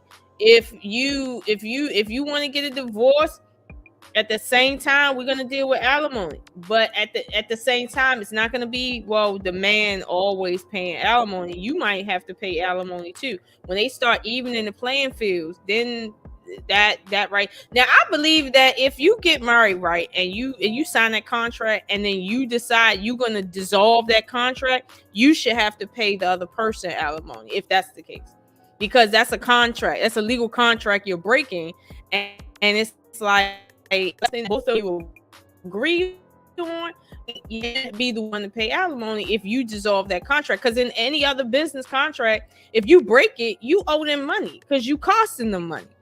I feel like it's the same, but look at the difference. They're treating palimony like a real contract, but they're treating alimony like it's something based on who people's feelings or something. I don't like that. It's not fair. It's not fair. Hey, Mr. M3, what's up? How you doing? Welcome back. Salute to everybody. How you guys doing? Hey, love, can you guys hear me? Pretty good. So here's a question for you, and then we'll get back to you with the Intellectual SoapBox. Palimony. If palimony was legal in all states and also enforced, do you think that women will stop bringing men in because then they're going to be responsible for that man that they kicked out the home because they could pay up 3 months to 6 months of money for that man to survive or get back on his feet? What's your thoughts? Okay, so you said like, okay, if palimony was for women, right, to pay up for a man, I missed the last part that you said. If they was sleeping with him. All right, so like palimony, would it change the whole dating? So either man or woman, so it's going to be even playing field, right? So we're talking about Hobo-Sexual. Women have to pay it. They're moving men in, right? By March, she'll kick him out. But if he take her out to court, and he's like, well, I've gotten to a custom of living, i.e., I stayed in this one-bedroom apartment. There was food. I got a gym membership. Like basically like retribution. Okay, like you got to pay him back for all the things that he put into it. Well, that's the same thing. Like all the things that you received, he didn't put nothing into it. You said he didn't put nothing into. Oh, okay. You talking about? Oh, I get you. Well, damn. Well, of course, like they would, like everything would pretty much like will cease. You know what I mean? That's like you comparing someone like a woman in child support, but in reverse, because it benefits off them mostly. So if a woman has, multiple kids by multiple men, but there's no incentive, and each time you're paying child support to that man because you chose to allow these men to like ski skirt or whatever, in your JJ, you paying the penalty for it. That's ski. Do you think you're gonna have a whole bunch of women be like, oh, I love kids and I can't wait to have a whole tribe of babies? No, they will be like us and be like, fuck that, But see, there's no consequence, so that's why it's like an ongoing cycle of it, and it's incentivized by the GOV. I'll say that allegedly, I guess, because they want to break up the nuclear family homes. They want to make sure that, okay, you stay under Social Security, you stay under these type of programs and assistance.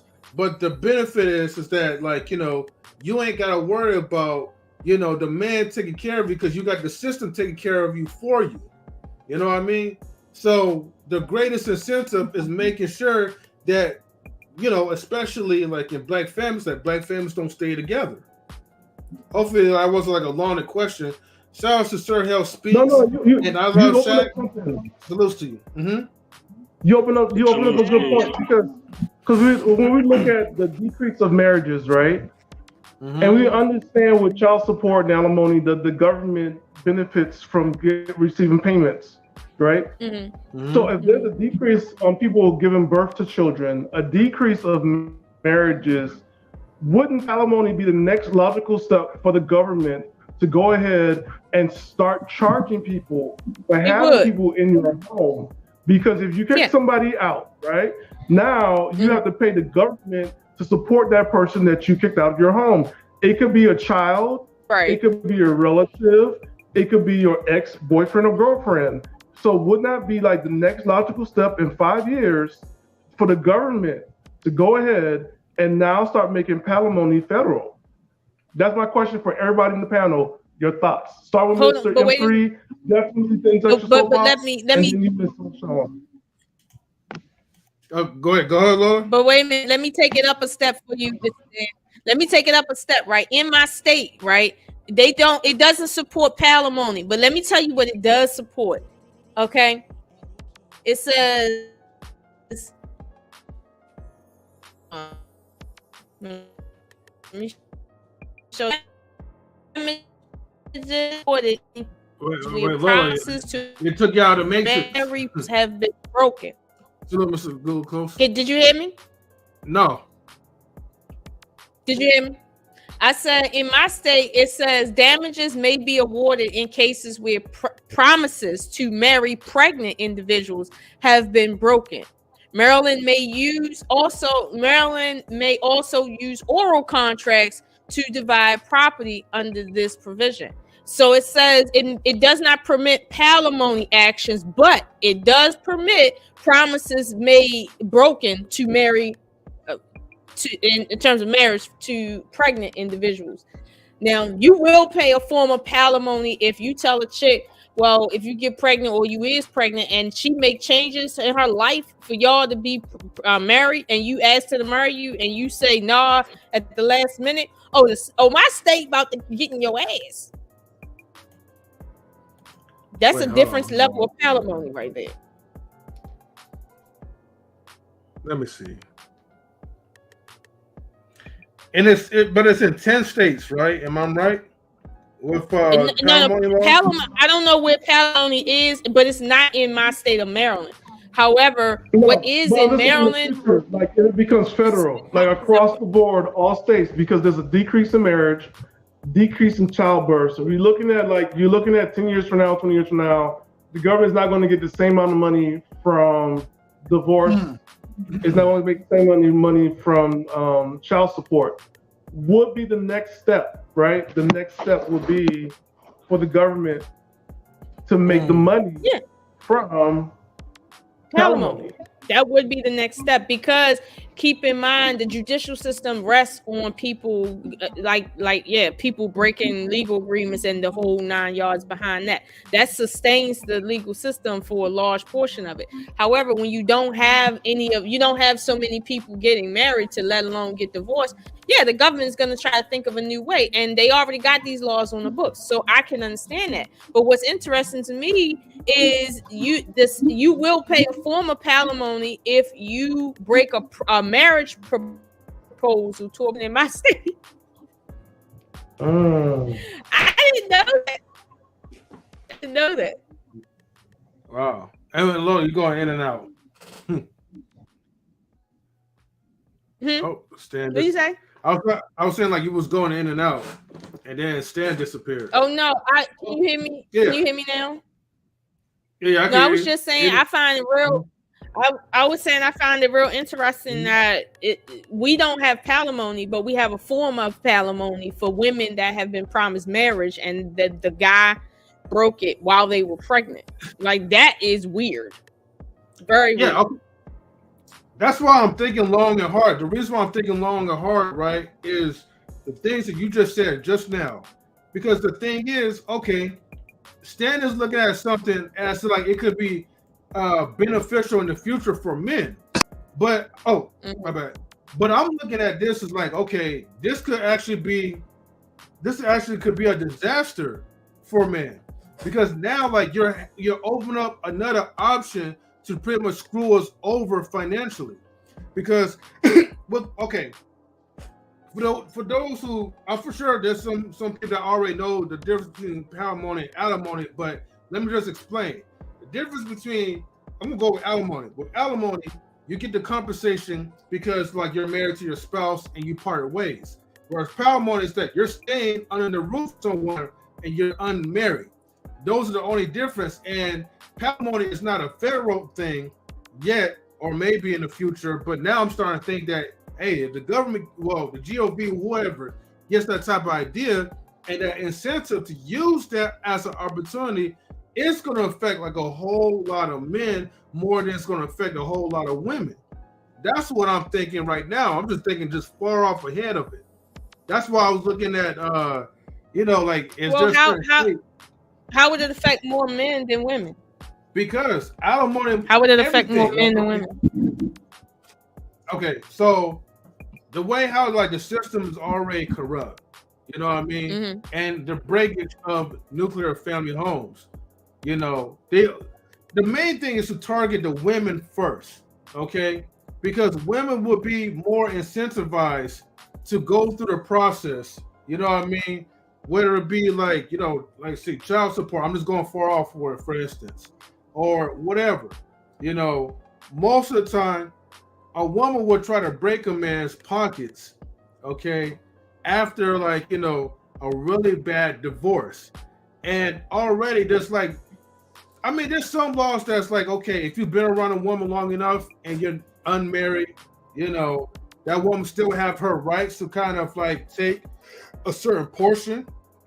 But if it becomes like federal law, best believe, right, the majority of them will do whatever it takes to fight you through court and take half of whatever that you own.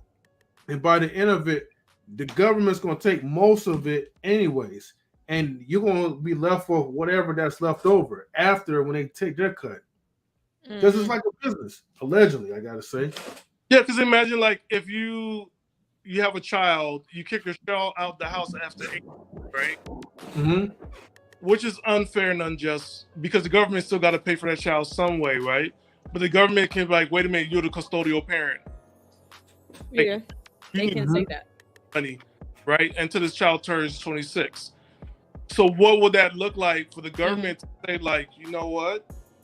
You're responsible, and say like if you're a single mom, like you're responsible. We're now going to get money from you. Like we're making everything like even and fair and everything else and whatnot. So when you look at that, you just simply it doesn't benefit you to kick anybody out, right? So then you're stuck in relationships in a home that's going to be like, you know what? If I don't get this person out of here the right way, my check is going to get cut. Mm-hmm. My check is going to get cut, right? So I'm not to keep Junior until he turns 26, right? I see, man. Out the house, and I need to keep Mom out the house because I'm responsible. I need to keep, you know, the nephew and nieces that I'm responsible for in my home. They keep until they turn 26. I need to find a way to make everything work out because then I'm going to have to end up paying back the government as though. And so because like it's the, you know, where we're going, decrease the marriages, decrease the childbirths. The government needs to make money. Yeah, no, of course that's what I was saying before anyway. But they start off okay. It's like this, okay. A man to get to a man, you gotta get to a man's weakness. A man's weakness is his woman. Okay? You could be stoic, you could be a brick wall, whatever you can be. All right? You could be like a stone cold leader and you will never snitch. But get to the wife and she will tell it all. You know? That's the same. Yeah. That too. I think like the legacy of a man, because men do have to pay for their legacies. But it's gonna look like man come up. But what would it look like now? And this is hypothetical. This is not happening, but I'm sure, you know, logically they're looking at this because, you know, we started this whole thing about Hobo-Sexuals because people do move in and shack up. But then when you look at something like palimony, why was it created?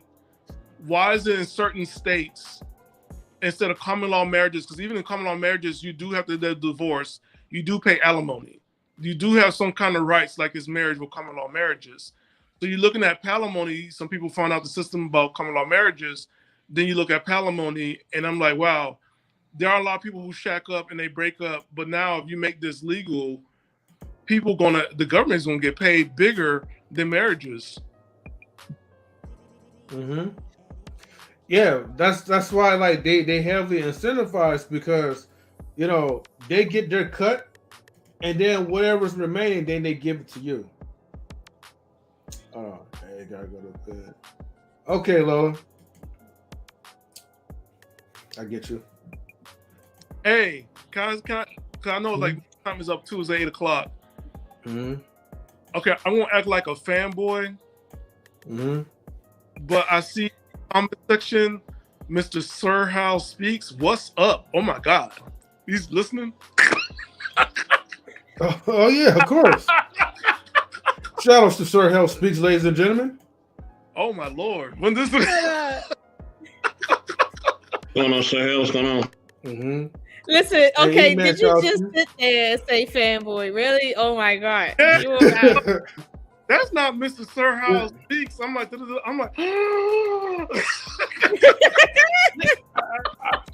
I mean, you never seen Sir How Speaks come up to the panels before? No. I just saw. I just switched the phone. I switched my tablet to my phone, And it took a minute, and then it showed the comments. I'm like, oh, what is comments showing up? I look, I'm like, hey, Sir Hell Speaks, right? Hopefully you're still in the building. If you're still in the chat, let me know. I would like for you to come up for a little bit, so you could probably sign like an autograph for Stan, because he is like your biggest fanboy. This man be sending me all like the links and like the what you call it, like the little, not the stories but the shorts. Yeah. On the. I was surprised. I was like, follow him on TikTok. Yeah, I thought you met him like through us. So, okay. So, all right. And listen, it's your lucky day, Stan. I'm telling you that co-wash, lucky day. Wash and go, guys. This man, Stan, I could tell me he about to start screaming, huh? Hey, if he comes on. Oh my God. If he comes on here, I might do my Snoopy dance. I can't do it. Not the Snoopy dance. Oh my God! Don't do that. Don't do that. Get the thumper. I get the thumper, but like, I'm a fan. Oh my God! Let me see what I can do. Huh?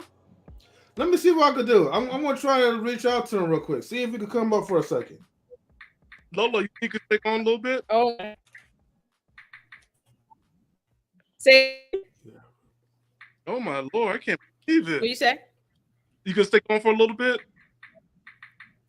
Is he gonna bring him on? I know both of us I gotta go to work and you gotta go to bed. I got vampire hours. I gotta get up.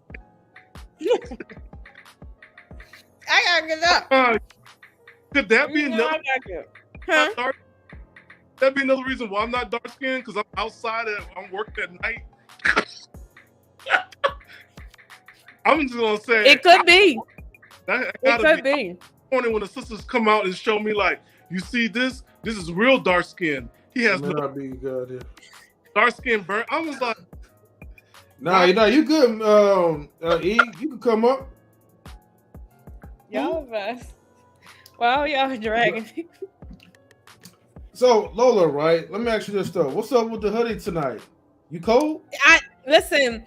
Everybody knows in Baltimore the weather is like is a crazy bitch, for real. And so I refuse to put the heat on in my house, but for so much right now, because I'm not fitting to be paying this high electric bill, and it's not even wintertime yet. Like, I gotta put this hoodie on. What time will you guys get snow? Is it gonna be a couple weeks or? It could snow. It could snow 94. We know. Okay. The weather here is so up and down that a lot of people here have allergies because it's just really that up and down. And I just refuse. I'm not turning the heat on until wintertime. Yeah, my house, I figure I think I got a smart house because it picked the heater on by itself. And I'm like, look, we ain't paying $300 Hector. So this one called my house. His name is Hector. I'm like, look, brother, like turn this thing off. I'm trying to figure out like last year you almost killed me. I'm like, what? Okay, Miss Manual. Okay, Manual. All right, that's my house. Ain't nothing turning on without me giving it say so, because it's called Manual. Yeah, cause these new homes, I be looking like, man, who make this stuff up? Like, I don't want the heat. I'm driving. I don't want the heat on. I already got the air on. You know what?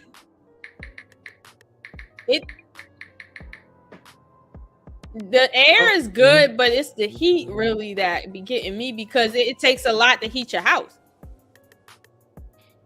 Yeah, it takes a lot to heat the car. I'll be like looking at that gas. You just do. Gas like $5.36 a gallon. I'm like, look, I paid $50 twice this week. We just need air. Just go. I already warmed you up for 5 minutes. You good? Then my car is like, nope, we pulling the heat. And I'm like, no. I put the window down. I don't want to go in. Listen, I'll be honest with you, right? I grew up with we always had money, right, when I was growing up, but I was always frugal, and I'm telling you, even when I got it, I don't got it. Yeah. Even though I got it, like I could pull $2,000 out of my pocket right now just to spend on my car. I'm not. I won't. Not People see me spoil my kid like, you spoiled her. I'm like, that's her money. I ain't got money. That's her money. What you see now, right. Like this ain't even it. Yeah, I don't have no vacation. Oh, no. I don't do nothing. That's her money. I don't like. Don't. That's a kid. Like, mind your business. Mind. You hobo sapien. You said hobo sapien. I'm gonna say that. I'm gonna get hobo sapien. I'm gonna make a t-shirt. I'm gonna say something like that. I'm gonna make it up. I'm like, I gotta think of something good. Like there's like we call like sapiens, and then there's hobo sapiens. Hobo sapien. Homo sapiens and hobo sapiens. What you say is a lesser species. Subsector species of the human race. Yeah, no. They come up through palimony. You now the sugar mama. No, that could be the other way around. It could be two men or two women. Palimony. I could see that being in the LGBTQ whatever. But I see them doing palimony. Anybody that stayed at your house without a contract. I mean, that's the whole thing of palimony, without a contract. Because now if you have a guest coming to your house, it'd be like, I need you to sign this before you come to my home. You are only a guest.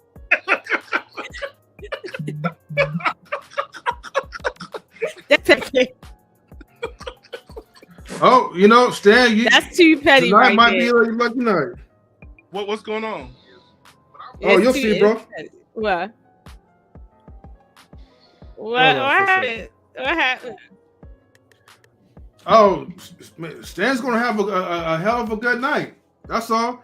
Just make sure we. Hold on. Let me make sure I capture his face. That's gonna be the thumbnail. Okay.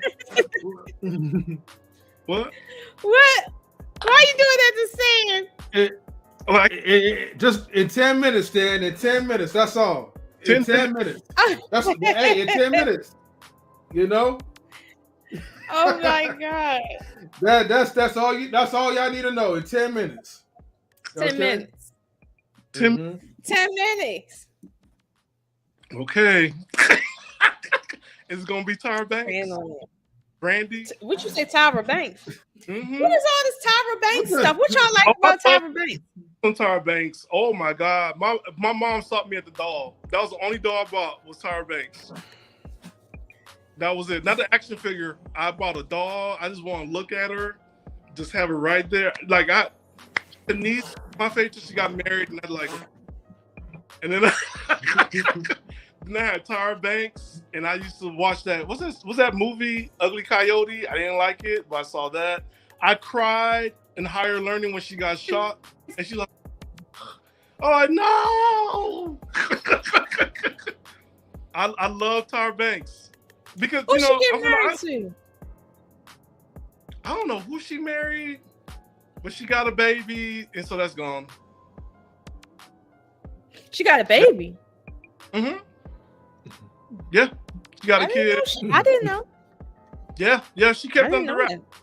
She won't have the baby. All right. How many kids does she have? I think only one. Oh, you can deal with one. That's not my child, though. I wanted to you can pretend it's your child. Oh, look. Just like they pretend that those blow up dolls is real, you can pretend that's your child. No. Look, I'm from the islands. Let me tell you something. Yesterday's show we talked about. I don't mind my wife getting fat because I made sure I gave her all the babies to make it so. So her getting bigger in size actually turns me on. That is a lie from the pits of hell. You gonna have these 6 babies, probably the firstborn. No. And then because I done seen too many men that have said that their wife body, she just let herself go. And the wife is like, well, I gotta take care of all your kids and baby fat, and I just had a baby, and you want me to get back in shape. them dudes don't be, them kids be there. They don't be liking all that body everywhere and stuff. I have to go. Yeah, I agree with her though. Yeah, we can't have all that extra flab though. Yes, you can. That little fupa, if she stays on the side, the fupa on her side stomach, you just open it up and just put your head in between. Wait. Okay, so Stan. Are you into? What is that? Are you into fat women? If I made you fat, I'm into you because but naturally fat, like you just find like belly girl. Fat women. I'm not gonna look. I like women. Look, I can look at all women and see beauty, even if they have like a body of like a Tetris block. Yeah. Even like the type that Pharrell likes, like the pancake shaped booty. Here's something that this is Haitian proverb. You said the type Pharrell. Proverb, right? Nobody's ugly, because how did you get here? Let me look this up real quick. Okay, hold on. Attractive. Yeah, nobody's ugly. How did you get here? So that's the Haitian proverb. Somebody's to your friend. But nobody's ugly, because how did you get here? Okay, so let's go ahead and see. No one's ugly. You just have distinct. That's all you have. Distinct features. You are very exotic. Nobody's ugly. Okay, we'll see about that. Let me see. Well, yeah. Well, exotic means rare. So yeah, I guess you can be. Everyone can be rare. Yeah. He said, Marcus. He said, yes. I was like, look at the fupa. No, he said he was gonna put his head in between somebody something. I didn't know. The side. Again, how like what side? On the side stomach, like it's the little fat on the side, the oblique. Oh, okay. Yeah, just open that up, put your head in between like a little pillow, like you just rest. Stan, what about women like these though? The one that got their face like a Goro from Mortal Kombat. Would that be acceptable for you? I will take her out on a date. Oh, okay. All right. Stan increases he options. Went on a date to a place where there's a Halloween. That's what he meant. Like where everybody face covered up. Oh wow. That's what he meant. Goodness. I mean, if you think about it, once you turn off the lights, I mean, beauty doesn't really matter at this point. It's just how the body feels. It's on the eye of the beholder. So everyone is beautiful because how did you get here? It took two people to make you. How did you get here? So you cool with well, maybe they didn't care. Will you tongue kiss that? I won't tongue kiss it. No. Why not? Who tongue kiss on the first date? I'm not a smut. Okay, so the second date. Please, Stan. No, Stan. That's you lying now. You making excuses, Stan. Do I need a green card? Well, I'll say no. I'll say you want a green card. No, I that's funny. That was funny. People in chat, if you think Stan is capping, give me like the blue caps. Oh, what? If you think Stan is capping right now, send me the blue caps in the chat. I see this on Twitch. How I see this on Twitch? How do you see what on Twitch? The blue caps. Oh, I don't know. You just type in a blue cap emoji. Oh, I didn't know that. So I'm learning so much. Yeah, I mean it's easy when you do it on your phone. Okay, Miss O'Shun, you got a show tomorrow night? Say again. You got a show on for tomorrow night? I do. I've pushed it back a little bit from like around like 10:30 because I have an engagement that's kind of running up against it. But I do have it tomorrow night. It is gonna be a fight night. Ali gonna get close to his maker down there in North Carolina. He gonna get that work. But it's down when I'm at work. people come up like, "What you listening to?" I'm like, "Ooh, let me just turn this." You turning my segment down. Why turn my segment down, I be laughing loud. I'm like, oh, they say that? What? And then on the office, like, what's going on? I'm like, oh, let me turn this down. Let me. I gotta find a guy. What's up, Wally? Salutes to you, my brother. Wale. Hey, Wale. I gotta find like a good thumbnail for this too. What?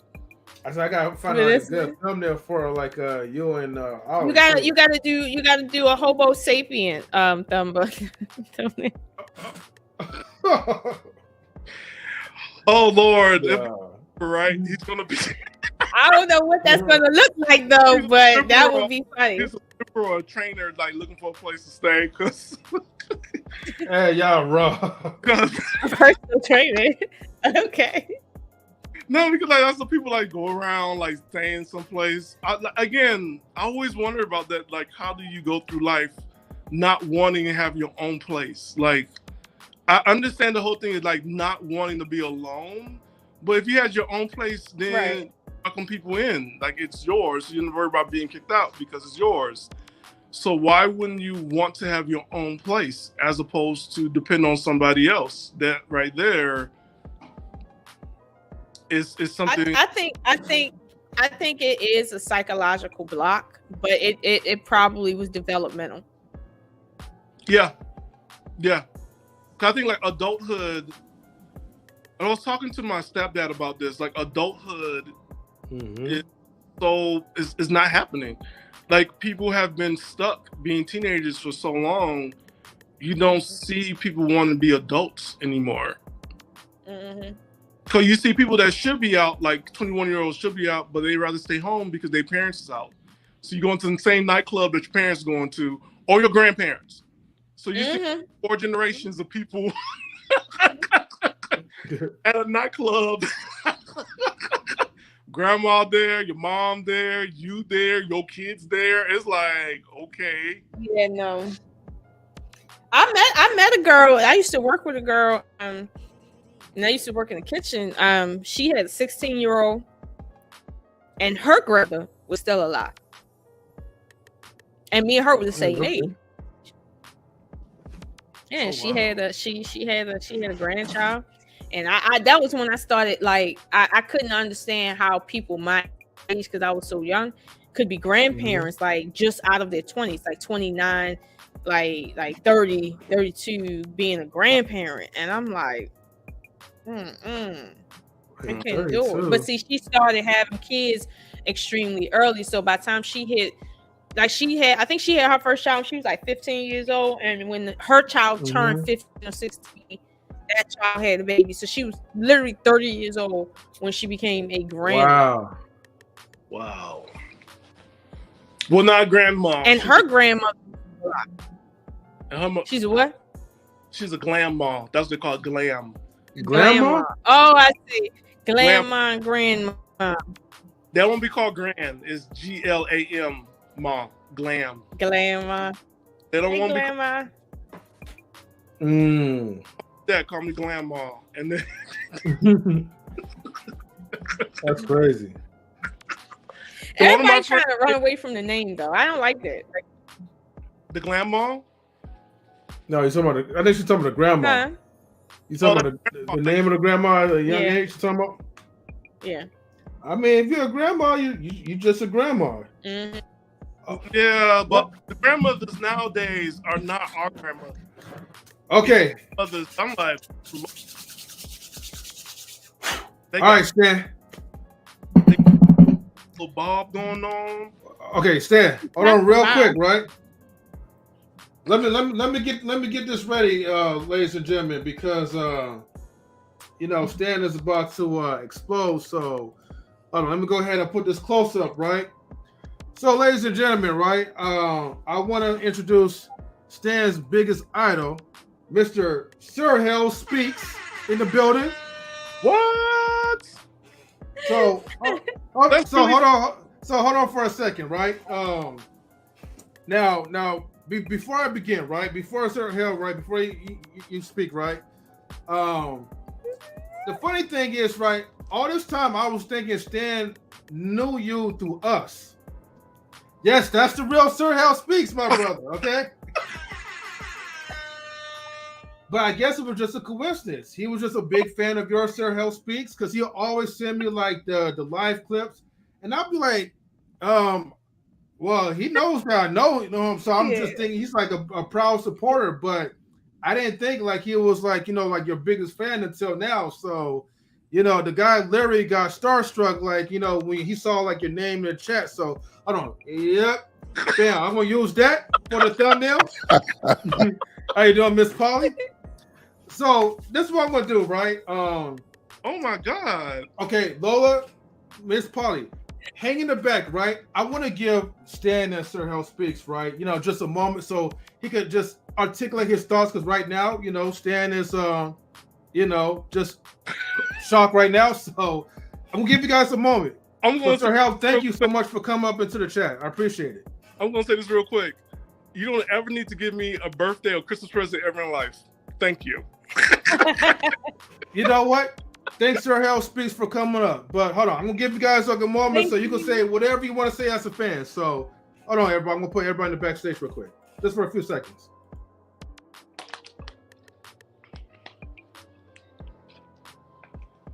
Oh, he's not up yet. I think he's probably on a call. Oh, Sir Hell? Okay, he probably is on the call. So hold on. When Sir Hell comes back, right, I'll give you guys a chance so you guys could talk, and that way you can express like how much like you enjoy like his content, because Sir Hell definitely has some remarkable content. And if he could still hear us, I just want to say definitely shout out to salute to you, Sir Hell, on your 7K subscribers. Oh, look. Yeah, she's definitely blown up in the YouTube world. Yeah. And salute to B-Eazy Dat Dude. Oh, yeah. I am, because I follow his stuff. I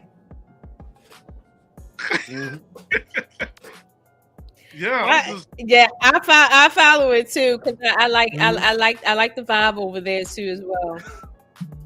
Yeah. I even practice this stance in my job in the staff meeting.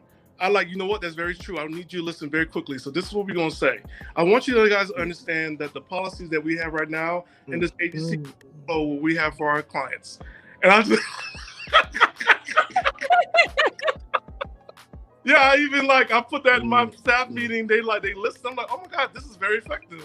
I need to do this more. Not this is effective. Like, you stealing people's stuff and you talking about this is effective. In the staff meeting, I'll be like, this is not emotions. This is logic. You have to understand this logic. That's what I always say. But how he communicates is very opening. So I was like, okay, let me try it this way. And nobody feel insulted. And Right. Oh. I can see that. He's back. Oh my God. Sir Hell, I was just hold on for a second. Sir Hell, I was just texting you yeah. So, Sir Hell, let me explain to you real quick, because you probably missed what I was saying.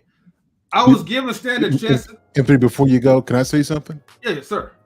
I want to show some respect to the great people of this panel. Anthony, what's up, my brother? What's good with you, man? What's going on, Miss O'Shawn? What's going on, Stanley Joseph? What's going on, Miss Polly? And salute to the chat. What's up, everybody? What's up? Not much. So, Sir Hell, right? So, like I was saying before, right? I didn't know Stan was an actual fan of yours, because I'm thinking, okay, well, Stan probably met you through knowledge and relationships. But this is the first time that he's actually seen you on our platform, surprisingly. And so he was a fan of you for the longest time. Well, let me speak to that. Stanley, M3 doesn't invite me over here. He doesn't send me invitations. I have to literally force my way over here. So if you don't see me, I want you to take it up with this brother over here.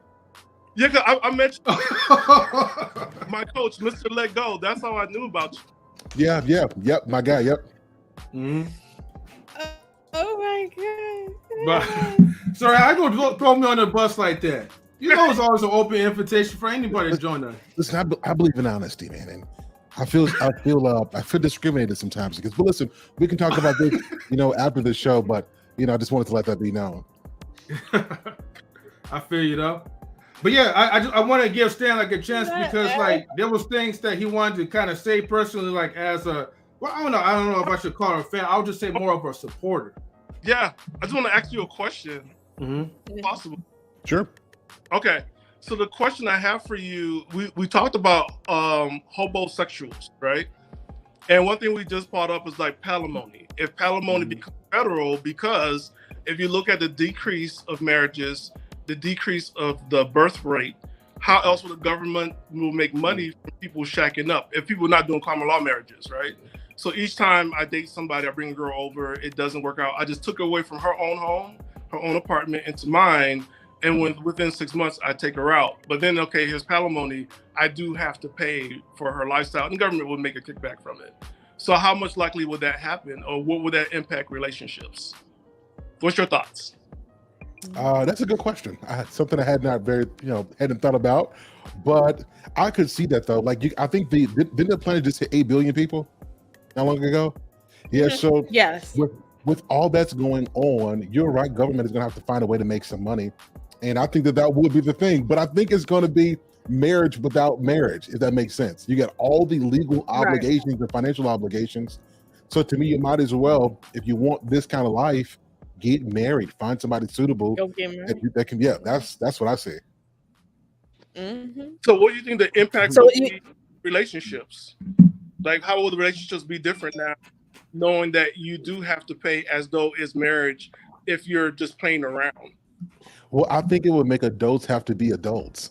Like, who has time to waste people's time? So I think it will put a respect on people's time. If you're going to spend time with me, we're going to be in this thing, either value me or don't waste it. Because if you do, it's going to cost you something. So I think it may be a good thing for people wasting other people's time.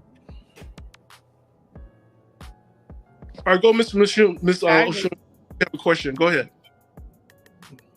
Oh, no. Well, I guess it wasn't so much a question, but rather a statement that, because I didn't know about palimony. And when he brought it up tonight, that was new to me. But when I looked it up in my state, like my state doesn't have palimony. However, my state does have something similar here, whereas you do have to pay out dividends for loss if you promise to marry a pregnant person. I don't know if you got the person pregnant, but if you break a marriage proposal to a pregnant person, like palimony, you will be ordered to pay for damages. And I didn't know that was a law here on the books, but yes, like it's not palimony, but it's equivalent to palimony here without marriage.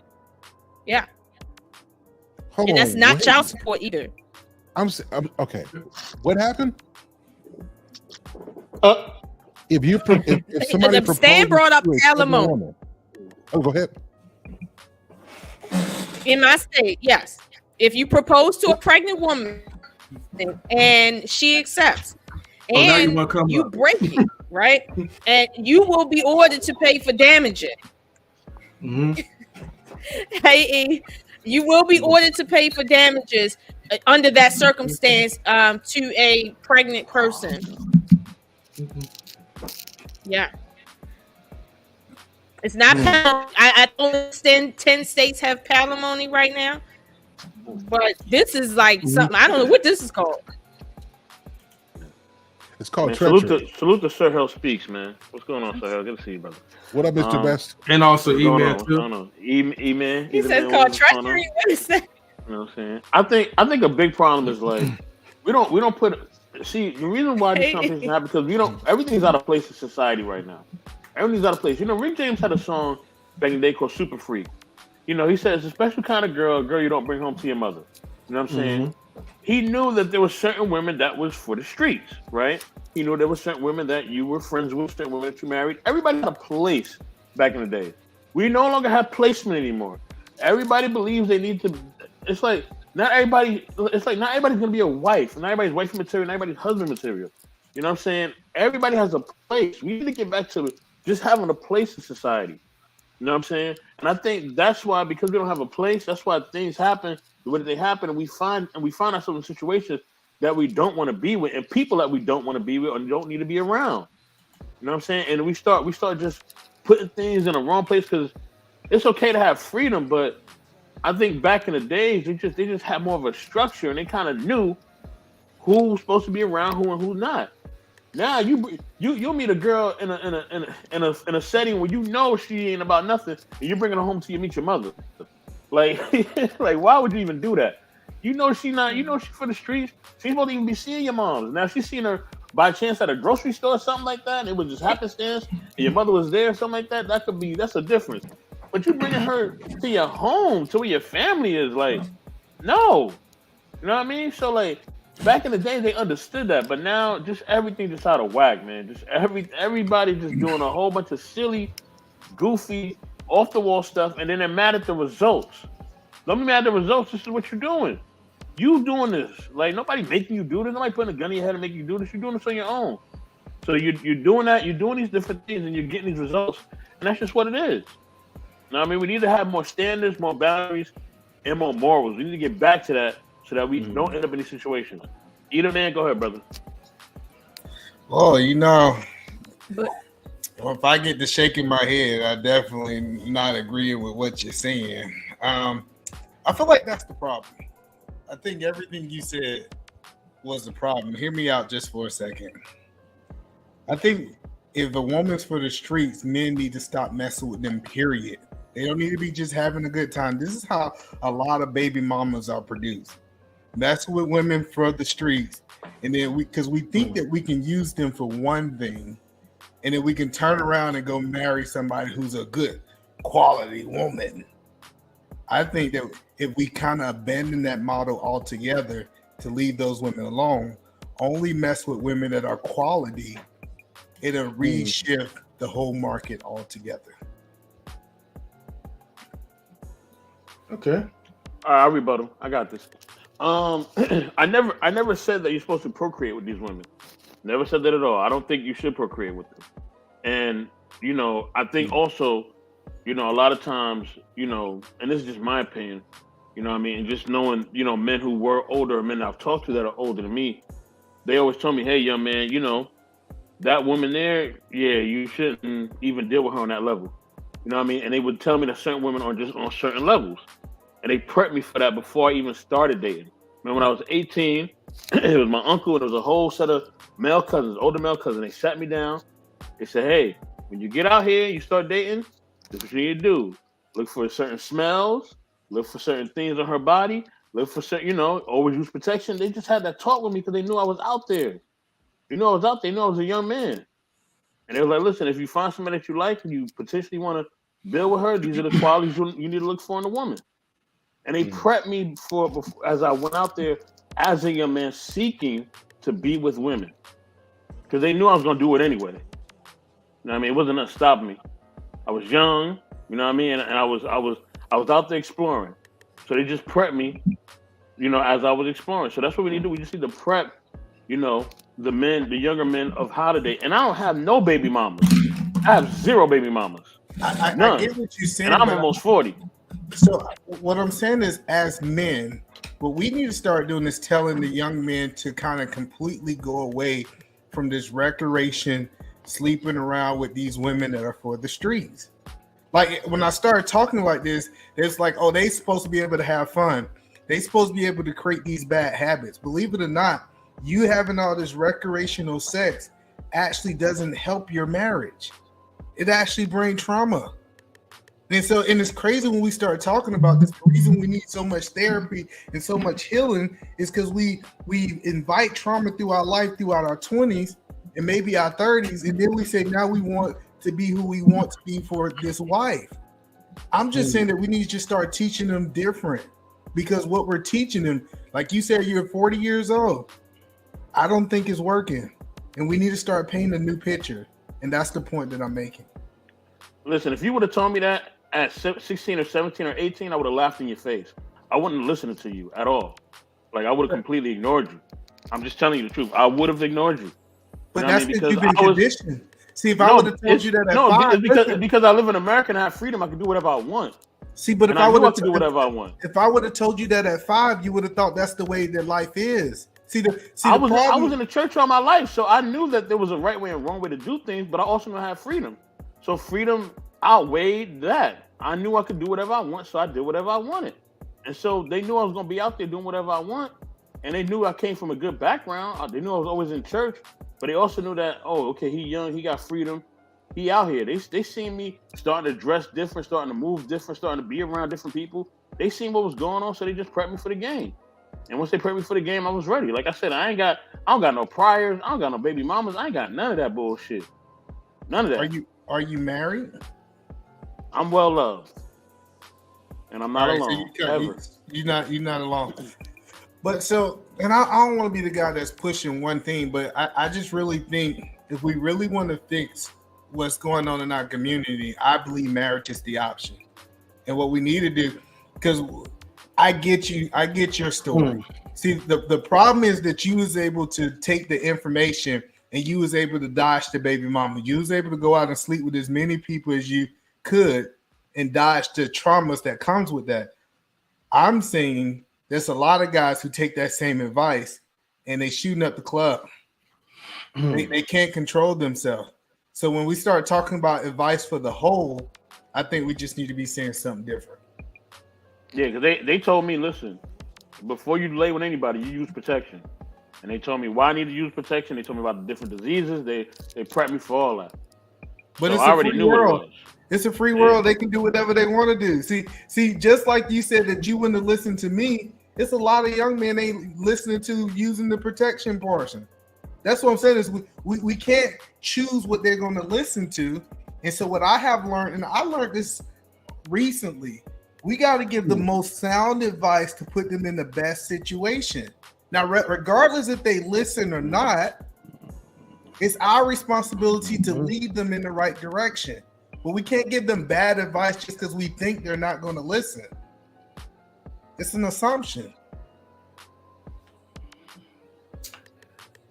I hear you on guys so like on both ends. Hold on a second.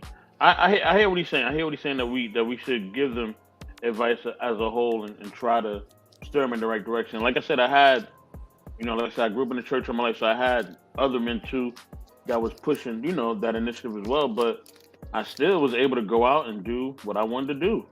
So family members knew that, so they were just prepping me.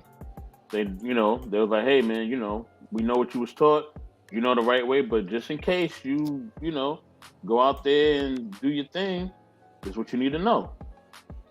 And they just I think both advice is valid, and I feel like both should be implemented, for the youth. Because the thing is that yes, at least you could say that, well, at least I try to tell them. At least I try to tell them something good. If you want to stop like, complaining about like these thoughts or the way how women of today carry themselves, you need to look for quality women. But if you're not going to listen to my advice, you feel like, hey, you want to live your young days and just, skeet around in the club, then let me teach you how to properly prepare yourself. Because when those times happens and you wind up making a mistake, you're going to be making a mistake that you're going to regret of.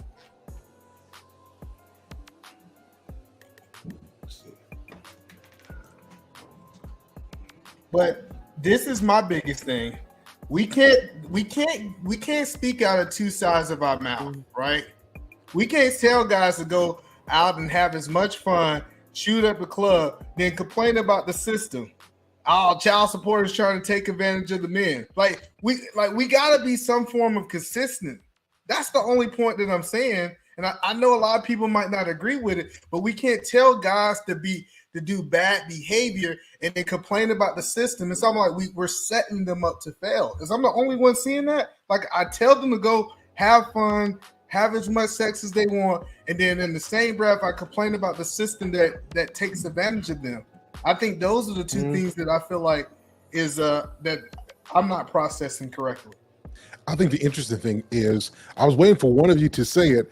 Y'all done right to sex. I think this is the issue. Wait, say that again?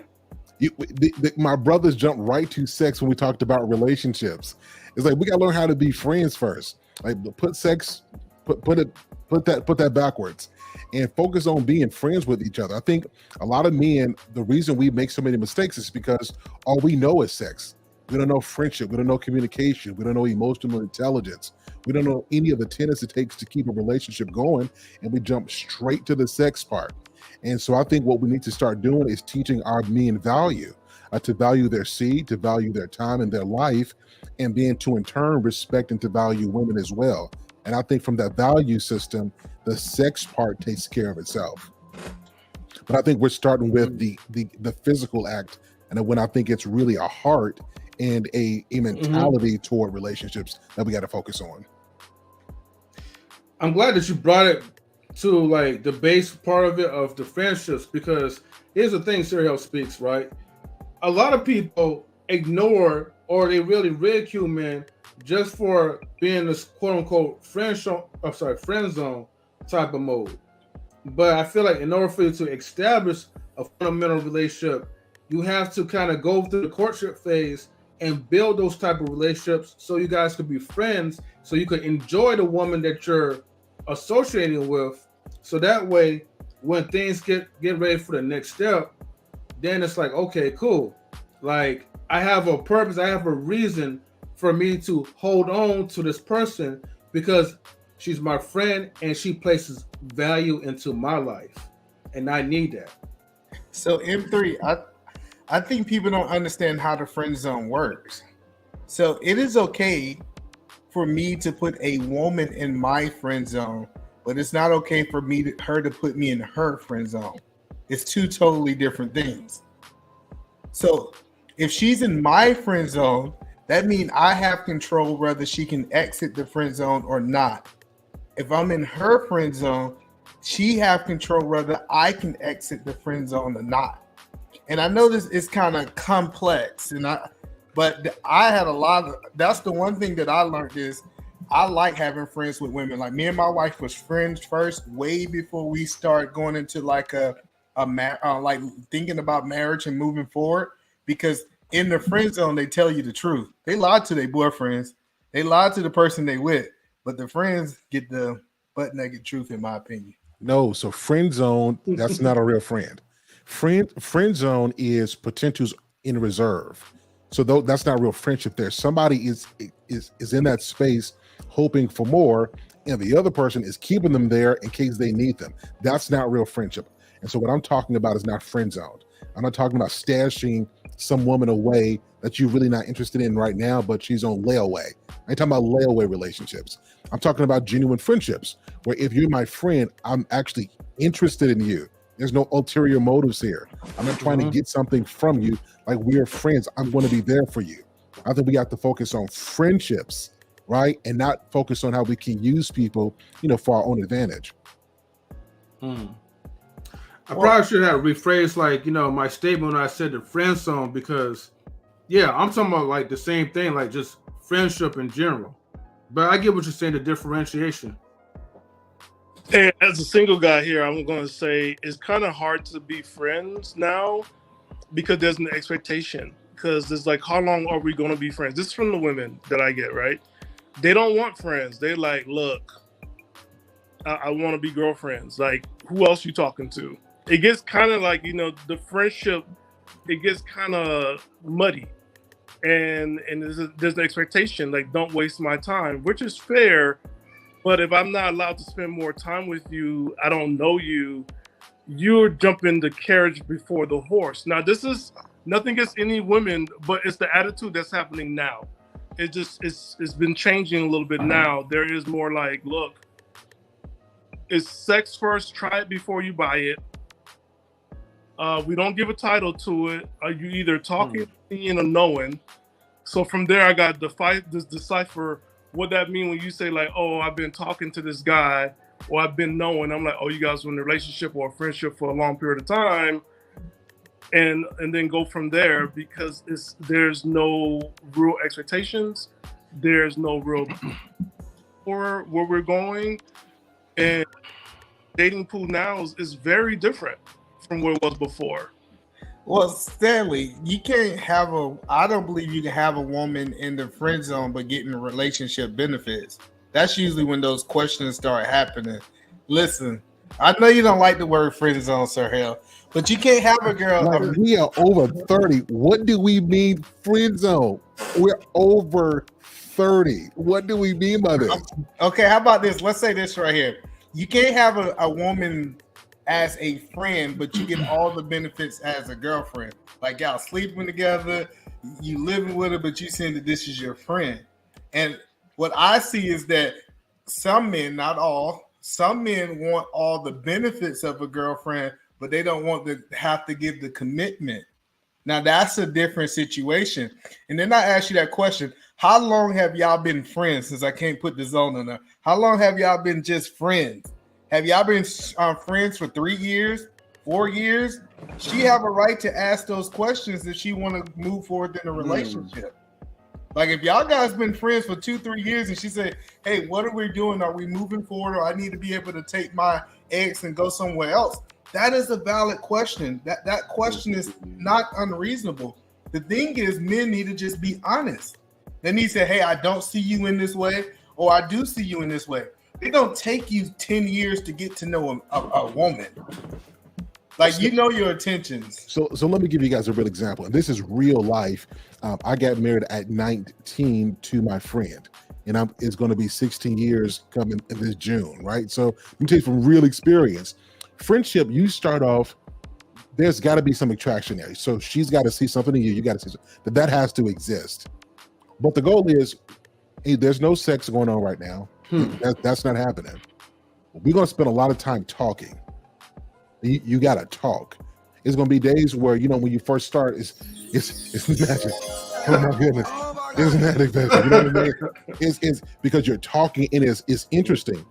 But once you get past the butterflies, now you get into those deeper conversations. You know, tell me about your family. Tell me about your mom and your dad and your upbringing. What's important to you? What matters to you? Right? And then you go deeper. What makes you angry? What makes you smile? What do you feel passionate about? It's like it goes deeper. And it only takes a man between 3 months to 6 months to know if he sees you as a wife. So within that time frame, even though you're working on friendship, you kind of can gauge where this is going based off of the level of depth that he gives you from his heart. So if he starts opening up to you about his dreams and his goals and what he sees, and you're a part of it, well, it's already escalating. So I'm not saying keep somebody in, friend them and just friend them to death. No, but friendship has to be the basis, even after marriage. Like I say this all the time, if you don't focus on friendship in every phase, there's going to come a part when you're with somebody and you're going to want to leave, and you'll leave a wife, you'll leave a husband, you'll leave somebody you love, but you're not going to leave a friend. And that's why everybody who's in a relationship has to focus on that foundation of friendship, because when everything else doesn't work, you can always come back to friendship and build over again. Let me say this too. I think also, like, I think everything that Sir is saying is right on par. Like, you know what I mean? Like having that foundation, that core foundation, that you can have a healthy relationship. I think that's completely, accurate in just how you build, how you grow, whatever. But I think also you like, and it's not a takeaway from your point at all. I'm not taking away from your point, Sir, not at all. I just want to say too, like as men, we just got to be real. Like we know as men, and women probably feel the same way about men that they're attracted to. We know as men that if we could have our way with any woman, we would. If we could run through a bunch of women and not have to face a bunch of consequences, and not have to deal with a bunch of baby mama drama and whatever else, we would do it because we are naturally attracted to women. Men know that we naturally are attracted to women. Nah, man, I can't go with you now, partner. Like if we like it's a thing. Like we all know as men, we like women. So if we could be with women that we attracted to, and we could be with a plethora of them and not have to suffer any consequences, we would. Just like if women could be with us and they don't have to suffer the consequences, they ain't got to worry about pregnancy, they ain't got to worry about none of that, they would do it. That's not true. That's not true. But there's levels to it. Women cost time and money, and I don't have time to be wasting my time and money on different women. I'm saying if you didn't have to even worry about no time and money, you don't have to worry about no time and money. You can just have your way. But it's like you talking like you in a utopia. You're like, if it's no consequences, it didn't cost me no money, it didn't cost me nothing, and I just get the pleasure and nothing else. Like that's not. It's so far from reality. Like there's no way that that's even possible. No, it was possible. It was possible. When? College. No, it still costs you time in college.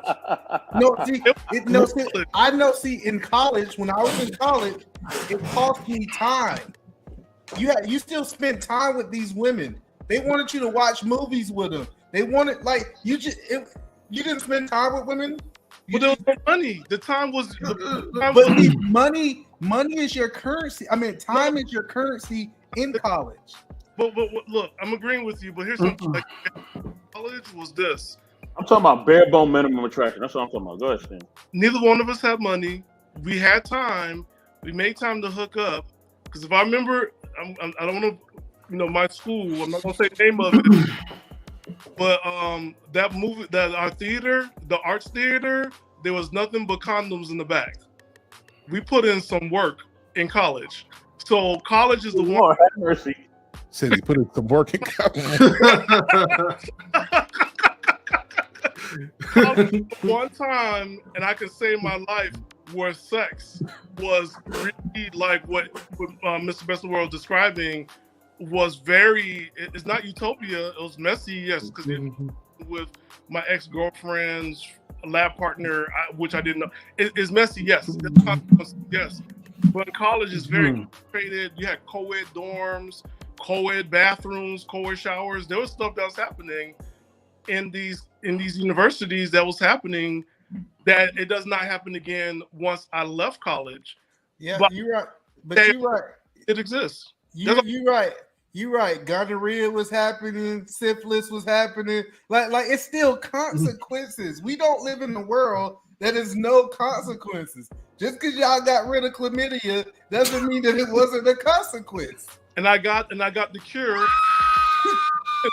which is down the hall. Which Miss Polly's been quiet. I wouldn't know what Miss Polly's thinking on this, man. I'm just saying, no, it's not good. No, it's not good practice, and I get it. But the environment for if you look at high school where people weren't really having sex yet, and then you go to college where there is no adult, no supervision, and all you're doing is praise and worship in between classes, after classes, in the morning. Like college was basically Porky's, and I was like, oh my god. Wait, what?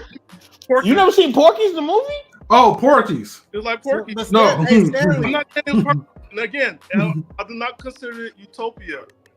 But for those of us who had that college experience where sex was just rampant and free, that's a real thing. I wouldn't want that to happen again for my life, to move into an apartment where it looks like college. I avoid apartments like that because as an adult, you see them in Oakland, you got these, I call them townships. They look like college dorms. They behave like college dorms. I wouldn't put myself back there as an adult knowing what I experienced in college, because then it's I don't know if I could use that word. I would say you're going backwards as an adult, because what we have now is people are not acting like adults. People have been teenagers for 2 or 3 decades. I'm getting tired because when I was coming up as a kid, I was looking forward to my 30s and my 40s and my 50s. I was looking forward to the grown and sexy parties. What about grown and sexy parties? Everybody's dropping it like it's hot and twerking. I'm tired. I want to wear Stacey Adams. Hey, Stanley, I have a question because I have a theory and I might be wrong. Stacey Adams. Oh, that's crazy. Hey, so Stanley, I might be wrong, but this is my theory. Yes. Do you believe college had some kind of effect on you? Well, have you ever been married before? No. Do you believe that college had an effect on you, and that might contribute to why you're not married today? I think it's bigger than college. For me, is being in divorce, dealing with step parents, seeing my friends getting divorced, seeing my friends go through child support. I just didn't want it. I've been in long-term relationships, but I'd never wanted marriage. I'm still find out for myself. Like, I don't want to get married, but I do know, like, I do live my life as though I'm going to get married. If you understand, like, I'm not going out wasting women's time. I'm trying to figure out where this relationship is going to go. If marriage is going to happen, it's going to happen. I just need a girl to sell me the dream of marriage, because I really don't know what marriage is. And I'm just going to be honest with you. I don't stick it out. I read the books. I'm doing everything I can to fight. I'm in therapy for this stuff. To fight this, I don't want to be marriage, or I'm like, I know I've been hurt. Or I don't see the importance of it, but I know it's important. There is something there. But college itself, I'm going to say it again. Universities and college, it is nothing but a sex fest. It does shape your world about women, because then when you leave college, you don't have that same access to sex that you did in college. And things get slowed down, and it becomes a little bit more serious, and you have to, like, grow. What I've seen to happen with a lot of my friends, they're not able to grow. They still thinking about college. I said you did a lot of word salads there, and it's I apologize because I'm tired. I'm supposed to go. I got it. Let me see if I interpret what you said correctly. You said, I do want.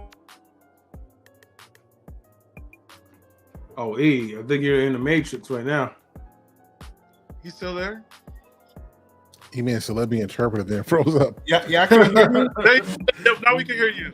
All right, so you said that you don't want to get married, but you're willing to get married, and you said you're waiting for a woman to sell you a dream on why you shouldn't be married. Is that correct? Kind of labor, yes. And before you go on, I met a woman a year ago, last year, and she did something for me that woke me up, where I'm like, you know what? I could actually marry you. And I had to sit back, reflect, and I have to look at my own life. I'm like, okay, where am I really if I were to date this woman? So for me to date this woman, it would go into marriage, right? So this is not a type of girl I can go ahead, try it before I buy it, be usual Stanley. No, I have to sit back and like not waste this girl time. And for the first time in a long time, that happened. So for me, I had to keep it real with myself, like, oh, you know what? You do have it in you. So with this woman, there's a chance like we're gonna meet up this coming up, because she had to, she travels. She's working in the medical field. She travels, so she was doing all the C-19 stuff around the world, and so like she'll be back, and so the communication is there. So if it goes into that, then I'm like, you know what?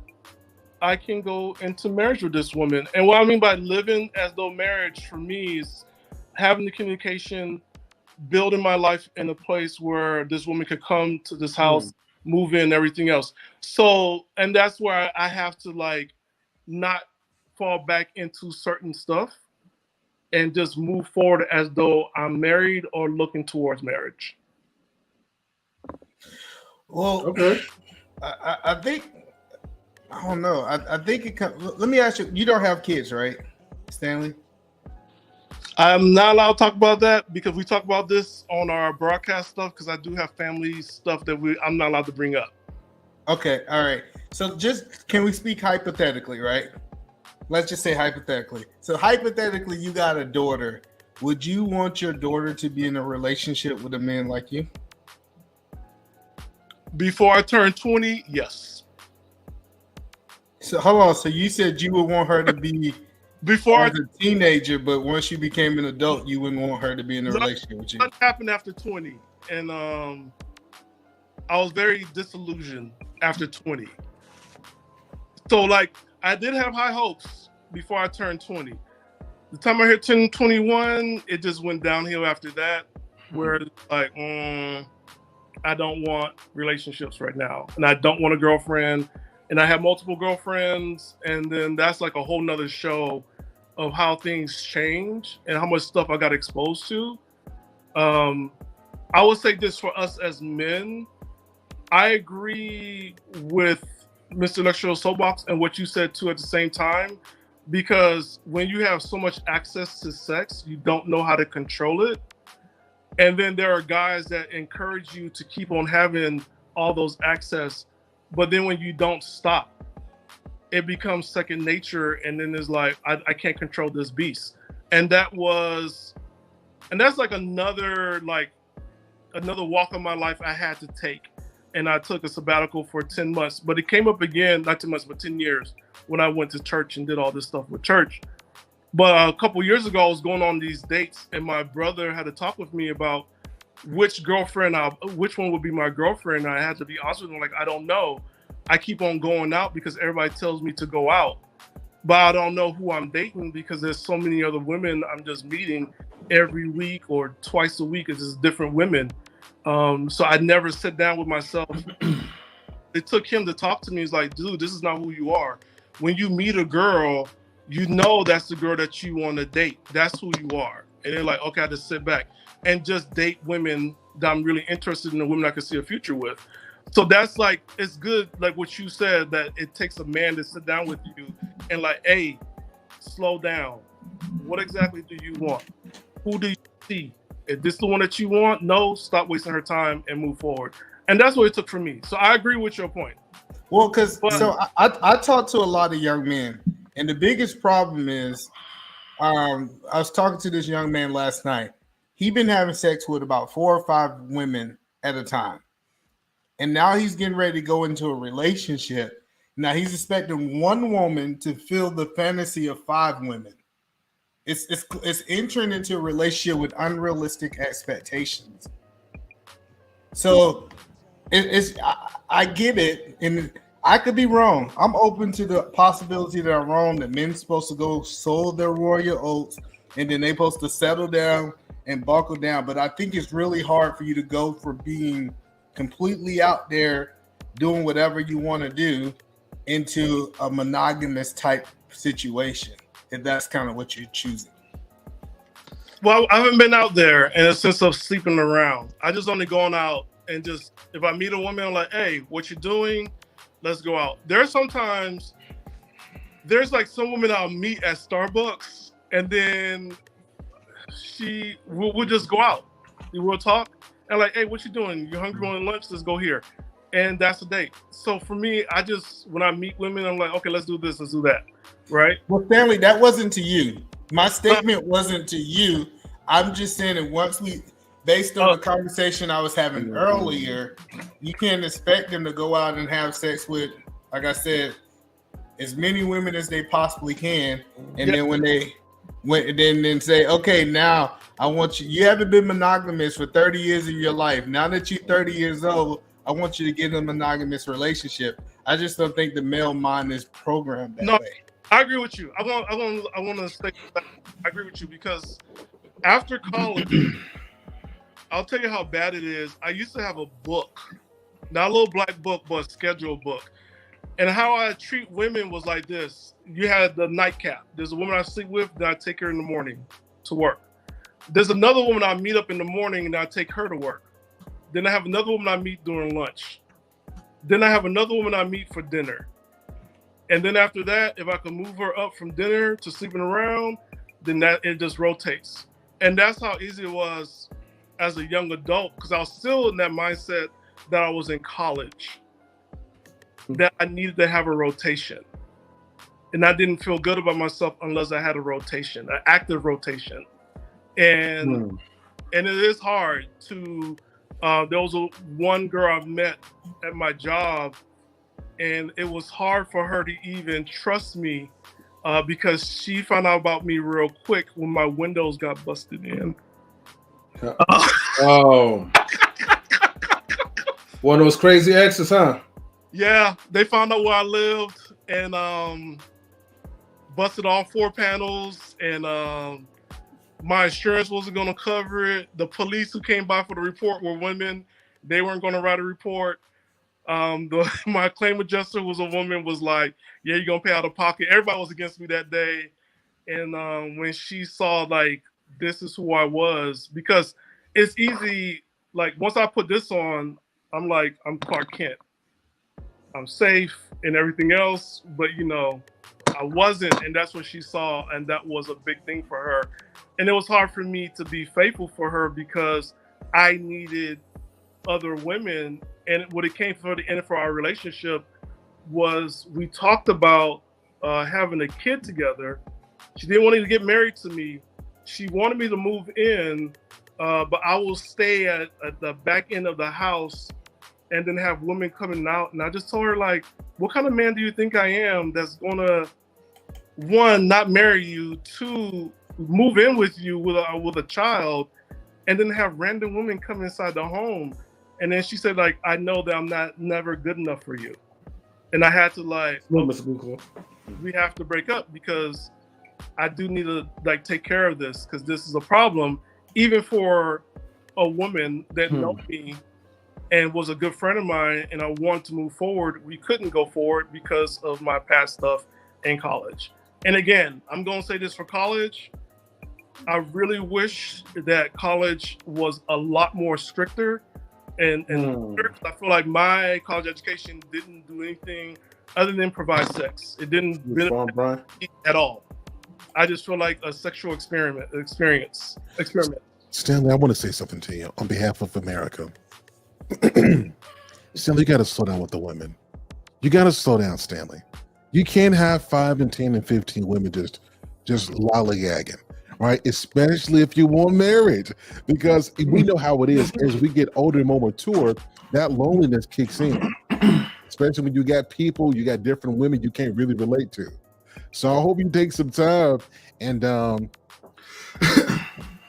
because it gets lonely the more you start to have, right? It gets lonely, right? So I'm hoping that you can slow down for a bit and then get out of that pattern, because that's all it is. You developed a pattern, and if you can break that, I think you'll be fine with finding one particular woman. So I hope that's what you got to slow down. You know, instead of in a month, instead of going through 30, make it 15 and start slowly, right? And then move down until you get 1 or 2 that you can really focus on until you find that one. Yeah, even like I was on this one date and the girl asked me, she said, like, suppose I got mad at you and we were married and I put you on the couch or I kick you out the house. I'm like, well, you now have a sister wife. And it just flowed out my mouth. I didn't even pause. It just was like, a sister wife. That was a good answer. Fellas, do not let no woman put you on the couch. We won't play that. We won't play that. Excellent response.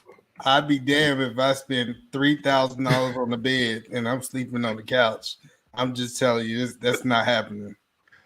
Hey, but sometimes like that couch, man, be good for the back once in a while. I'll put myself on the couch. I wish this was my show. I would have put you in the back. I'm not sleeping on the couch. What are you talking about, M3? No. We ain't sleeping. You want us to pay all the bills and then sleep on the couch?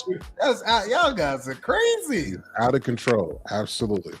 But she was surprised about I just went in and said, I'll give you a sister wife.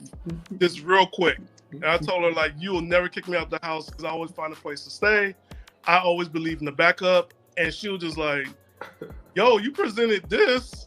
The only way she can kick you out the house, Stanley, if you a Hobo-Sexual. Now, if it's her house and she paying all the bills, you must have to be a Hobo-Sexual. But you know, if we're married and we're divorced, right? Then like Eddie Murphy said, me want half. Me want half, Bridget. Me want half. I want.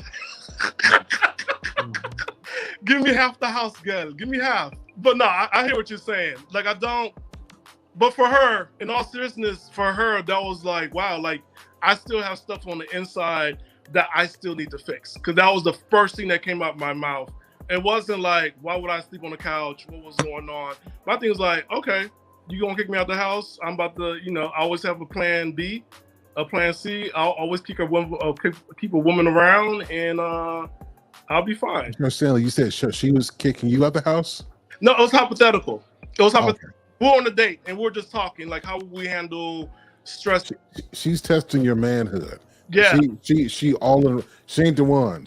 Her mindset is off. She's talking about putting you on the couch and kicking you out. She needs to stay single. That ain't the one. Yeah, for her, she's like, oh man, you single, because you have a plan B and a plan C and a plan D. I mean, you gotta have backup somehow. No, you don't. Stop. See, M3, this is strike 3 that you giving bad advice today. You don't need a backup. You don't need to sleep on the couch. And don't leave the house. Like, no, all those are bad advice. Don't do it. Hold on, I didn't say nothing about leaving the house now. But still, you know. M3, would you sleep on the couch? Yeah, I mean, not if like I'm mad at my wife or whatever, but sometimes I'll just volunteer myself to sleep on the couch. Nah. Look. Either we gotta get like a new bed or something. But sometimes when you fall asleep on the couch, man, it feels good on your back when you wake up the next day. It doesn't. It does. M3, I'm not gonna allow you to sell this to the American people. You did not mean what you just said. You didn't mean it. You didn't mean you feel wonderful and you didn't mean what you said. You didn't mean that. You know what? Just for the sake of the live stream, I don't mean what I'm saying. You know, I'm just speaking a bunch of gibberish for tonight, y'all. So you gotta stay out that bottle over there, my friend. You been drinking tonight. You had to be drinking. But I have a question for all three of you men on here. Like, how would you talk to men now who are terrified of relationships? Because I understand why people want to have what I call like shallow relationships, because you can't build on shallowness. You're very protected, right? Wait, Stan, before like any of the men answer the question, right? I have to get to Miss Polly because I know Miss Polly wanted to say something for a minute. Go ahead, Miss Polly. Well, I was just listening. I was just being and running around. You said that you. Oh, sorry. I usually do. I know. I just a little bit. I said I would speak, so no, I was listening to what everybody was saying, so I was kind of taking that in a little bit here. I got you.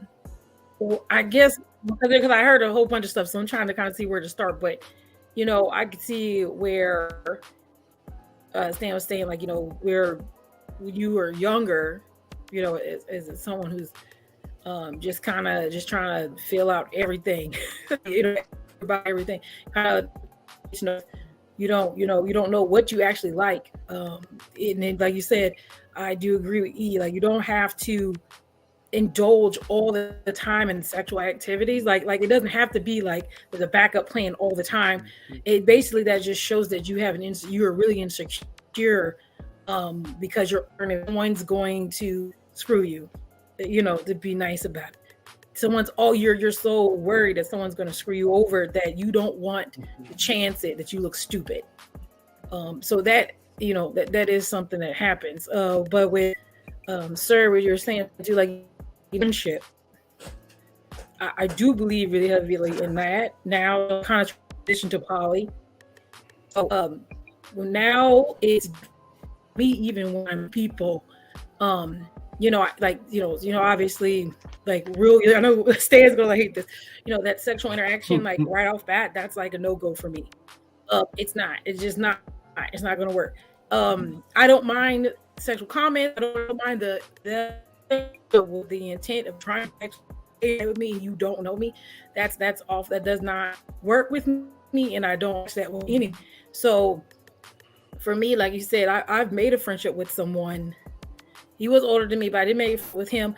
I got to know him. Every weekend I stayed actually at night at his house. It didn't start right away, but I went there and we would get food and we'd watch TV. And a lot of times he would be up later than me, but I'd fall asleep on the couch. And then, you know, then it got more comfortable. I was able to, you know, we'd go upstairs or whatever, but we never had sex.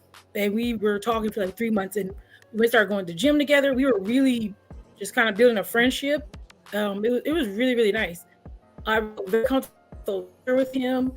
I really liked his energy. Like he's an amazing person today. And wait, which partner are you talking about, Miss Polly? Once about 3 months and 6 months. No, I'm not partners with him. He's just a friend. Oh, okay, my bad. Wait, hold on, wait. Okay, wait, rewind a little bit, right? So, like you said, so that's a friend, but you said, like, you know, every now and then you come to his house and you sleep on the couch? He was going in and out, so I was trying. So there was a. Oh, sorry. So you cutting out really bad. I do deal. So I am bad. Oh, is it the game, babe? Is it still bad? Maybe let me come right back in. All right, no problem. I'm looking like Stan.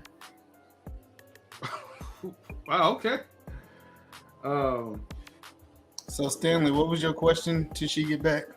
I gotta reword it. I was thinking about it. Like, how do we get for men to lead back in relationships? That'd probably be like a better question.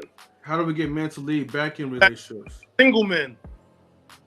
Well, this is what I have learned, and I'll let Sir Hill hop in right after me. I'll make it quick. A lot of men don't want to get married. They're not scared of marriage. They just don't want to get married. And since they don't want to get married, they make excuses on why not to get married. I was talking to this young guy, 18, broke. And he was talking about he didn't want to get married, right? And we had a whole conversation about it. He was like, I might lose. She might take half of what I got. Half of broke is still broke. And I realized he just didn't want to get married. And I don't think he should be thinking about marriage because he's too young. But the point that I'm learning is I don't think it's a fear of doing it. It's just a meal of wanting to and not wanting to. I'm on the opposite spectrum. I think men are afraid of getting divorced. I think most men want to be with a wife. They want that.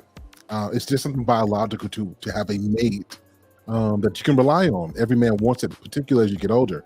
But the way society is constructed now, you can, particularly if you have a talent or a skill and you mess with the wrong person, you could, it's not even just money, it's emotional drain, it's time, it could be reputation, it could be kids. And so it's the effects of divorce that I think men are afraid of. So I think they want marriage, but the weight of what could happen in a divorce, I think is a deterrent, in this case, a valid deterrent. Ollie, welcome back. You want to try it? Thank you, Sir Harold. Thank you, sir. I will say, is it still pretty bad? I don't want to be like Stan. No, I'm joking.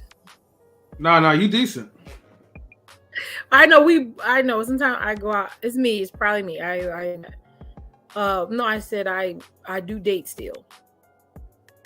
And there was a gentleman that I dated. And I dated him for like about 3 months. And I built a relationship with him as a friend. Like I would spend the night over. It gradually, I'd stay the night over. We go eat every weekend. But I've never slept with him. So it was just, we got to that point where like 3 months, like, what are we going to be doing relationship wise? And it just, I was like, you know what? I don't think I like you more than a friend. Like, you're my friend. And I think he was okay with that. Like, we kind of came to the place where we were just kind of talking about it. And it's like, as a friend, like, you're also, for me, it's not that connection that we're more than that. And it was cool. Like, he like hits me up every now and then. But yeah, we speak together. Like, I take away money when I date. So no one's paying for like extravagant dates. We're not doing all that. So he didn't have to spend money. We enjoy each other's time. We kind of built a friendship on that. It didn't go further, but that I think it's important to build that so you can have that later. Because if it didn't work out, I still have a friend. And that's important to me. So go ahead, Stanley. Real quick, for me, I have this thing like friendship is not a prize. For me, like I don't want to be friends. Sure. Like if we break up, we're done. Because next time we come up, I want to have sex again because I want to get that intimacy stuff. We got intimate, so I'm not gonna. You took me to Garden of Eden. Well, we haven't got that far. We weren't intimate. We didn't do any of that stuff. I know, but the intimacy is like staying in the bed, talking, and spending all night. I can't be friends with a woman I've been intimate with because seeing her with another guy and then she's doing the same thing or even more with him, Oh, I'm going to feel failure for me. So I can't do it. well, Not like yeah. what's going for you. It's nothing Right. against- Well, we got to put the disclaimer out there. Remember, Stan? You got to put the disclaimer out there. So you're right. In the situation with Polly, I already had partners. Yes, So it's yes. different. I will friendship for me as failure because you're now with somebody else doing things that we used to, and now that is growing, and then we just plateau at this level. So with any of my ex-girlfriends, I don't want to be friends with them. The relationship fell, goodbye. I need to move on to the next girl and see where that goes. Because having friendship with a bunch of women that didn't go anywhere doesn't. And then there's still expectation on you as a man, because most women expect you to still perform to some level. So it's unfair. If you, I agree. If y'all are broken up, y'all broke up for real. You lose all the benefits. If you wanted my friendship, we should have stayed together. So I agree with you, brother Stanley. So, like, can you take me on the date? No, go to George. You was dating George last week. No, so first of all, if I'm looking to date someone, it is okay if she's my friend and I'm sexually attracted to her, especially if I think that relationship is going to mature. So I couldn't do that. Somebody that I'm sexually attracted to, we lay in the bed, we cuddle with, but I can't get none. I just don't see it from that aspect of women having the expectation, since we friends, you don't supposed to get turned on, or you don't supposed to want to do it. I'm still a man. No, I'll tell you. Shout out to Vouaghn Bryant. Shout out to Vouaghn Bryant in the chat. No, women leverage that sexual desire to get you to do what they want you to do. That's why I said it's if you guys are broken up, be broke up for real, because women, whether they want to admit it or not, women leverage your desire of them and will keep you just close enough, like hug you a little bit, may make you think a little something, and then she pulls out the but we're just friends card to reestablish where she sees you once she extrapolates what she wants from you. So that's what I'm saying. When you guys are broken up, be broken up completely. But no, so Sir Hell, that's not Polly's situation. No, Sir's right. Yeah, no, but I understand what he's saying. No, it's true. There are a lot of that. I know people who do that. They was that like, oh, he still wants it, or the expectation that maybe if he does this for me, there may be a sexual advantage at the end of this. And then now what they're doing is removing that from the table, like these situations where they'll say, oh, he flew me out, but we're friends, and then the women are confused of why they're being put on TikTok. So like expectation was that he wanted to be sexual with you, and you going there was just confirming more. And then when you take that away and say that's not what we were doing, that's crazy. That is, I think that's wrong. It's messed up. I think guys should watch out for that. And I hope you're listening, Marcus. This is me talking as a monogamous person, even though I am not. I'm not, and that's why it's really important, because that's why I try to advocate for people who are poly. The first thing I do before we'll talk on, doing, and they'll let you know what it's gonna be like. Like that, you need to know that prior to even trying to commit to anything, more than a friendship with me, because you need to know what that's gonna look like. I don't want you to feel like you were, we call them cow, get me to be with you alone, and then when I tell you no, you were confused. You were very unconfused because I was very clear. And so that's what I do on my part. I make sure everyone is very, very aware. So Polly, maybe I heard the story wrong. This was not an ex. This was just a friend that you was going to his house and sleeping. He was not an ex, correct? I was trying to get to know him. I met him. But he wasn't an ex. And then we met on we did know that was Polly. No, so I agree with what Sir Hell is saying, but I'm saying in that situation, when we're getting to know each other and you sleeping in my bed or you sleeping in my house, me not having the expectation that I want to have sex, I think is different. That's the point that I'm making. I'm right. Like, if you done had sex, you done broke up. I understand what Sir Hell is saying. Like, if y'all had a relationship and it ended, that's one thing. But we're friends. We're getting to know each other. And you laying in my bed putting your booty on me, and if I'm getting excited, that is a natural reaction when a man and a woman is in the bed. That's the point that I was making. You don't think so, Polly? But why are y'all in the bed? Like, I'm trying to right. how did we get here? Well, that's what she said. No, she said that she slept that on the couch, and then she went up and slept in the bed. When she got a little bit more comfortable, they were sleeping upstairs together, right? Did I hear the story wrong? Yeah, about the time. So basically, you guys cuddled, but what's up, Polly? Can you hear me, Miss Polly? Yeah, I hear you. Oh, okay. So basically, yeah. So basically, did you guys cuddle?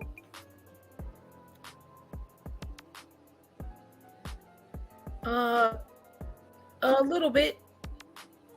Yes, Polly. It don't. It was always, you know, I always got to put a little like, hey, well, Paul, you know, Polly. A little bit. Yeah, I was done I over didn't the do impression. it on purpose. I'm gonna save it, man. We're gonna have to talk about this, Miss Polly. I can't believe what I'm hearing. Oh man. Okay. It's about your connections lagging, Miss Polly, because anyways, that's why I kind of figured, which it kind of goes back to like E-Man's point, you know, like, you know, you guys are taking, in general, like, you're taking steps to a whole different level, but at the same time, it's like, okay, I'm not feeling for you, but I've, you know, just, it's like, I like you, but just a little bit, but not fully. You know what I mean? I'm gonna tell you what it is.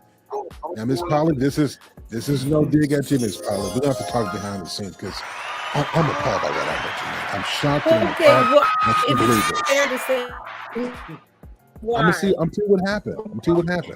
And this is what a lot of different women do. They leverage a man's sexual desire to get their emotional needs met, and that's the switch off. And because it's easier for men to get if you keep his hopes up, he'll stick around forever. And it's like you leverage that desire to get your needs met. And so that's why I said we're gonna have to talk in the back chat, because it puts it into the mind of a man that this might lead to something, right? When you probably know that it never will. And it could have led to something. I mean, that was not the only reason I was saying. That was the main reason I was like, I don't know if I'm feeling more. You know, one of my partners did push it a little bit to say, you know, give him more time to see if there would be something, because he really was, you know. I'm sorry, you said one of your partners? Looking who he was. He was really good. Yeah, she has two partners currently. Miss Polly. What is going on? Jeez. Let me get a cup of water. Yes. Okay. No, but he pushed it. His dynamic was, well, when we start talking about more options, because he was saying that, you know, he liked hanging out with me and everything, but he did tell, you know, when people date me or talk to me, or, you know, in that process of getting to know me, you know, I tell them it's not sexual. You know, if you have other people you're having sexual interactions with still, I mean, you can continue those. It's like, that's because I'm not sexually with you. So, so if that's the case. So, Miss Polly, I have no problem with that. If a woman saying, hey, I want to get to know you and I don't want to have sex, she has the right to do that. But we can't be chilling at 2:00 in the morning, you putting your booty on me, and while we in the bed, and then you get mad that I get excited because I'm attracted to women. Like, that is a natural reaction for me to want to have sex with somebody. I didn't do that. At 2:00 in the morning. You didn't get in the bed and cuddle with him at 2:00 in the morning?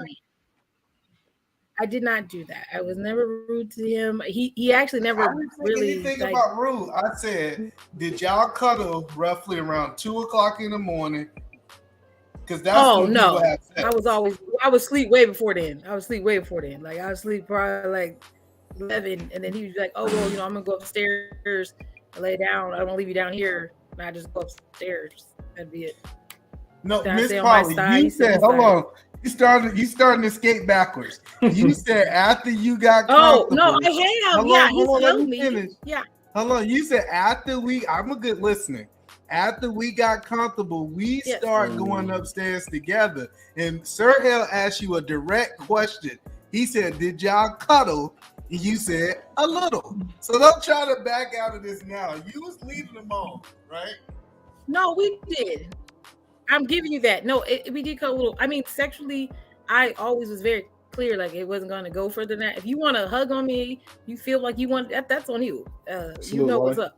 So that's I can leave it there. But he seemed like he was okay with that. So I don't know if he felt some other way in his heart. I'm sorry, I don't know, but he seemed okay. When his heart that he's concerned with, it's something else. I don't know. Miss. Right, but he had lots of options. He what? Like I said, he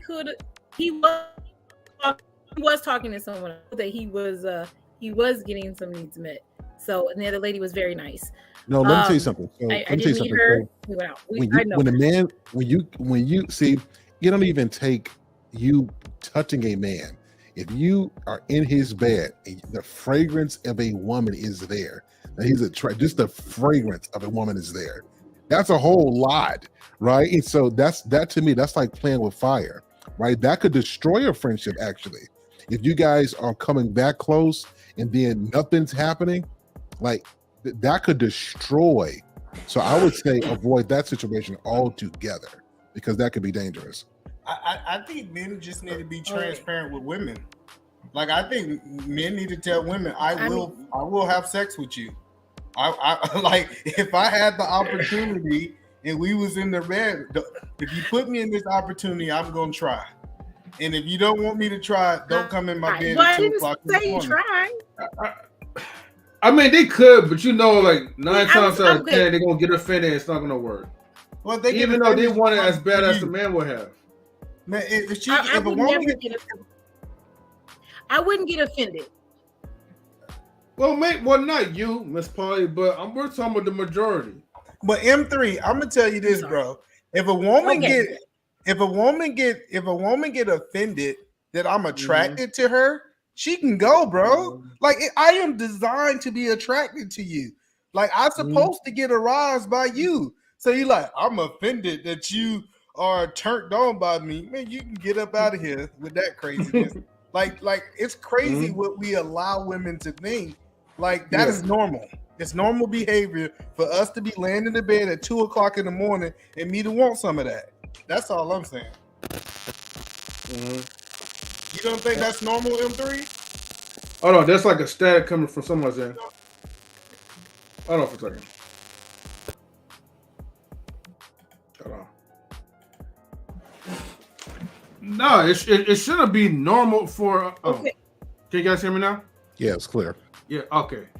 Like honestly, like it shouldn't be normal for a man to allow a woman like to pretty much dictate like how a man should pretty much conduct himself.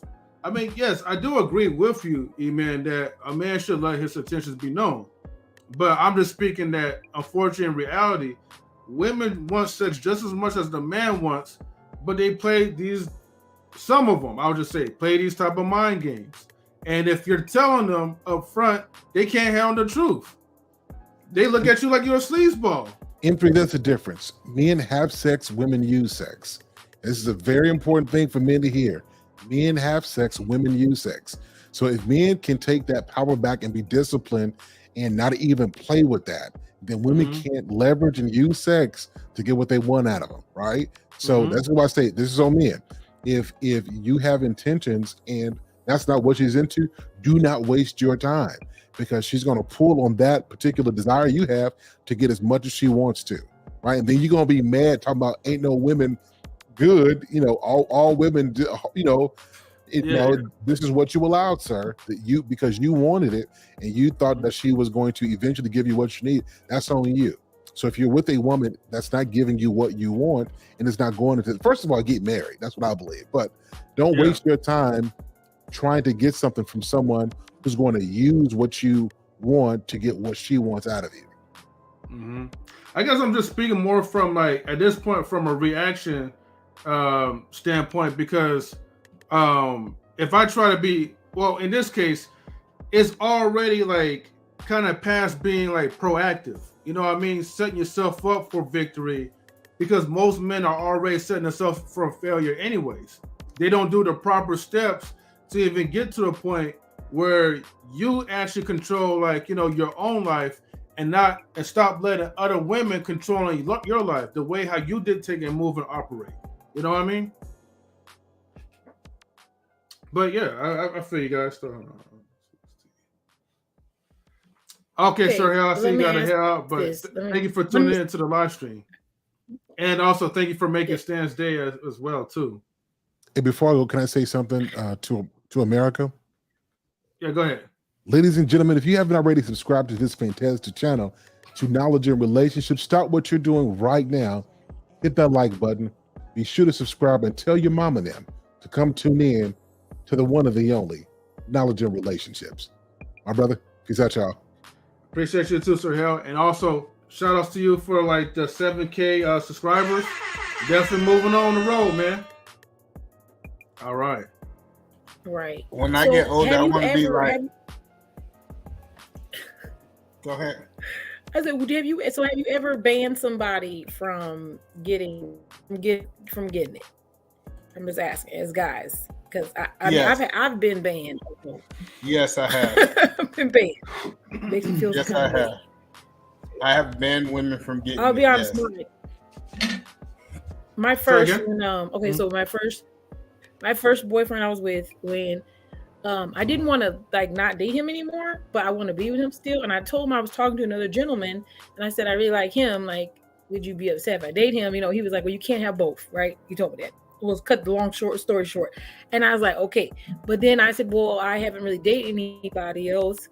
And, I think I really would like to date him.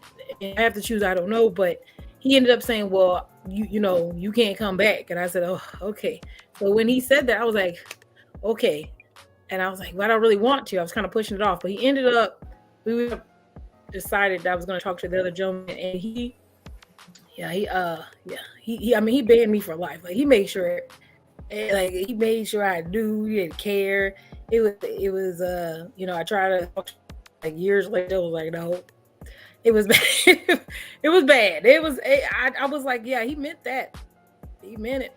He was not playing. So I have been banned. It's a little weird, I guess, because I'm on the other side. But yeah, I think if you guys ban women, they'd act like they have some sense, probably.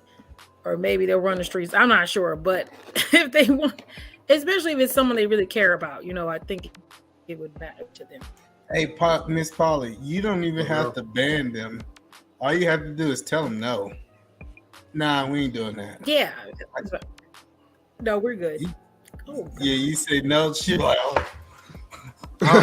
Rejection is one of those things that women just don't do with way. They can't on that. It almost looked like a drive-by nose. You heard about Miss Polly? She got taken out the other day by a couple no's. No. But you know what? They hear no a lot. I take no. Right. I take it. I'm okay with it. But you know what? We in society, we gotta start training ourselves, right? Just to be straightforward. Even if it's gonna cost us, I guess for most men who don't want to get married, even if it's gonna cost you a piece of ass. You know what I mean? At least you could pretty much, filter out the ones who's willing to follow your program and the ones who are not willing to follow your program. Since no one don't want their time to be wasted. Same thing goes for the women too. Ladies, if the man's not right for you, and you just hey, I don't see nothing like no potential, like future relationship whatsoever, just don't waste a man's time. That's all. I want to comment on the topic too, because I wasn't here when y'all talked about the topic. Oh yeah, the topic about homosexuals. Yeah, I think homosexuals are needed nowadays. You said that like earlier in the comment. I meant to ask you like, why is that? Well, so if we gonna tell women to go out and get the bag, and we're gonna tell women not to build any other type of relationship skills, they need to pay for their work. They need to pay for that love and they man that's sleeping on that couch. Okay, so you're talking about for the women that's working hard, but they need to get some. Yeah, because it happens vice versa. How many men taking care of women just because she got a vagina? A lot of them, Yeah. So I think as men should be able to lay on the couch, dig that thing down, and he should get the same benefits. And we gonna fight for equal, because we talking about fighting for equal. If we gonna fight for equal, if it's good enough for the women, it should be good enough for the men. Well, yeah, but are you willing? That's... Like, I'm sorry to interrupt, Miss Polly. I was gonna just ask E man, but okay, let's just say hypothetically, right? Which we know you'll never be in this situation, but will you be willing to put yourself out there as a homosexual? Oh yeah. Listen, let me tell you, if I were married and there was a woman out there, let me tell you straight up. If it was a multi-millionaire and she told me to go in there, lay on that couch, she gonna give me an allowance about $250,000, I would be the best homosexual out there, hands down. Ain't nothing wrong with it. Okay. See, the problem is these dudes are these dudes homosexual to women on food stamps and government assistance. See, I ain't willing to do that. But for a millionaire, hands down. Okay, well now that makes a little bit more sense. Okay. Now, Stan? Okay, probably, how about 200,000? Can we do that a year? To what? Say that again. 200,000 a year. 200,000 a year. Is that good to be a hobo? You talking about the woman's making 200,000 a year? Will we be homosexuals for them? That's what you're asking? Yeah. Is that a good price? Like, where's the lowest acceptable? I think it had to be like close to $1 million. It got to be something I couldn't attain by myself. I can make. I don't want to go there. Like, yeah, I don't want to talk about income. Yeah, it got to be $1 million. That's okay. I'm just saying, like, what's the lot? It got to be like so. I think every man, men be lying on these panels. Let me tell you, these red pills guys been lying. Listen, if a dude can get paid to stay home and make the same amount of money he going out there working 18 hours, dude be sitting right there. Hands down. Dudes be washing dishes. Okay. Like her car, let me tell you, her car be nice and wax. Even a wax that car while she was at work. Right. Even a vacuum that car. Or you mess it up. Well, stay at home husbands are becoming the new thing. So I mean, stay at home husbands are popular. Oh no, I gotta say something to Stan, right? Since in the chat, he says 200,000 and above. Stan, one thing that you forgot to mention, right? And I guess I'll say this like for you because like you said this on yesterday's live stream. Now you do know. Well, if you didn't know, okay, Stan actually dates rich women, okay, multi-millionaires. I'm just putting it out there because he already put his business out there from last night's show. And Miss Polly, you're a witness to this. And you dropped the bag, man. You fumbled the bag, bro. We had a conversation about this. You could have been the best homosexual ever. Living in luxury condos, all that, Stan. He could have been going to Dubai. Dropped it. He said he didn't want to. He didn't want her to run him. He said he didn't want to. He didn't want to be told when to have sex. He didn't want to be. He didn't want to have sex with her, and then he didn't also want to not be able to have sexual interactions with other people, and he didn't want to be able to entertain other women. Oh, there he go. Stan came back. What? Stan come back from the smoke. Look. Come on, Stan. You know you got some respect to do. And you ran from the Come, Stan, bro. I will not be owned. I already got my nationalization paper. I'm American, so you can't control me. You can't send me back to my country. E-man, okay, hold on. Let me tell you this though. Let me put some more context into this. The woman was about to give him a 401k because remember, she had family that owned business and stuff. He was about to teach them like financial literacy, business practicals. I mean, look, but there was a catch. There's a catch. The catch the catch was not greater than the profits that they was giving you, bro. The catch was greater. It wasn't. No, it was not. Let me ask you this question, Stan. What was it? Stan. Yeah. Let me ask Jacob for one day. Did you have to sign a prenup? There was not a prenup to it. No. You should have did it then. I would have said, come on down. No, there was more. There's no prenup. I couldn't have women to the house. That's cool. Can't date nobody. I would have been good with all that. I would have been Stan. No one cares. You could have had a whole. You could have went on a trip, 30 women. Exactly. In a whole other place. Do you think she would have found out anyway? Unless yes, you ranked her up? No, she would not. You fumbled, bro.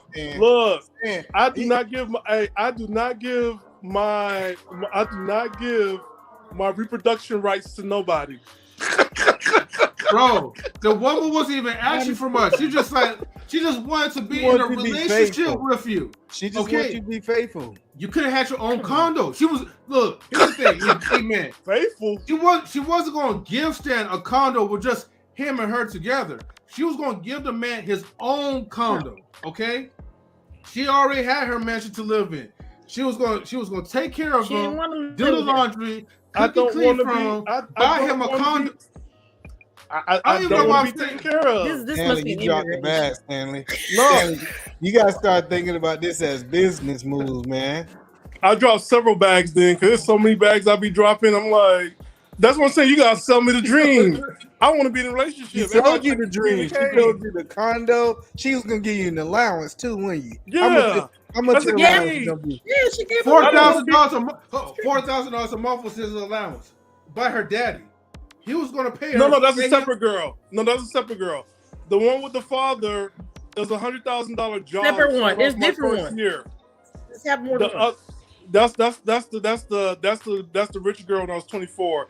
That's $100,000 a year. I'm supposed to quit school. And she was young too? Oh my God. I'm supposed to quit school. This is ridiculous. I just want you to know. I can't do it. The second one, she was the vice president Imran. She was the vice president Imran. I used to wash cars and nurses. Stanley, listen, bro. You supposed to got the job. You supposed to stack that the money. Hey, Stanley. Man, and be controlled and owned. You would have been driving a Bentley right now, Stanley. You would be Bentley, Stanley. No, he would not be driving no Bentley. He would be flying on a helicopter. That's how advanced he would have been. Like, that's what's happening now. He wouldn't even be here.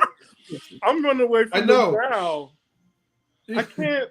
He'll be too rich to join our live streams, man. Rich women want to control you. That's all I'm gonna say. No, they don't. Yes, they do. No, they don't. Listen, let me tell you what you should have did. You should have got married and you should have put your foot down. It's nothing she could have did. Exactly. She was testing your strength. And then you tell her, Stanley, if you get rid of me, I won't have. I won't have if you get rid of me. No, there's no marriage in it. There's no marriage. There was no marriage. It was like you didn't, because you didn't allow it. And you know all women want to be married. She would have married you. Come on, Stan. She just wanted to have her. She just wanted to have her mixed babies, and you could have just gave her mixed babies and let her be great. Why? Just geez, what's wrong with you? Actually, Stanley, you ready for this? Oh, you want to Actually, be poly.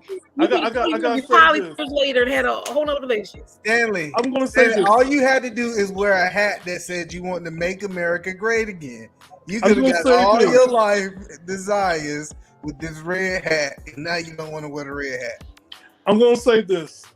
Only one of them that was white bought me a house.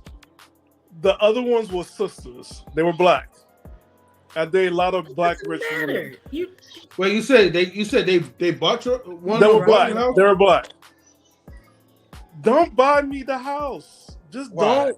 Ask me. Wait. Did you take the deal? Your name? I had to sign some paperwork, but I didn't sign it. Oh, you crazy.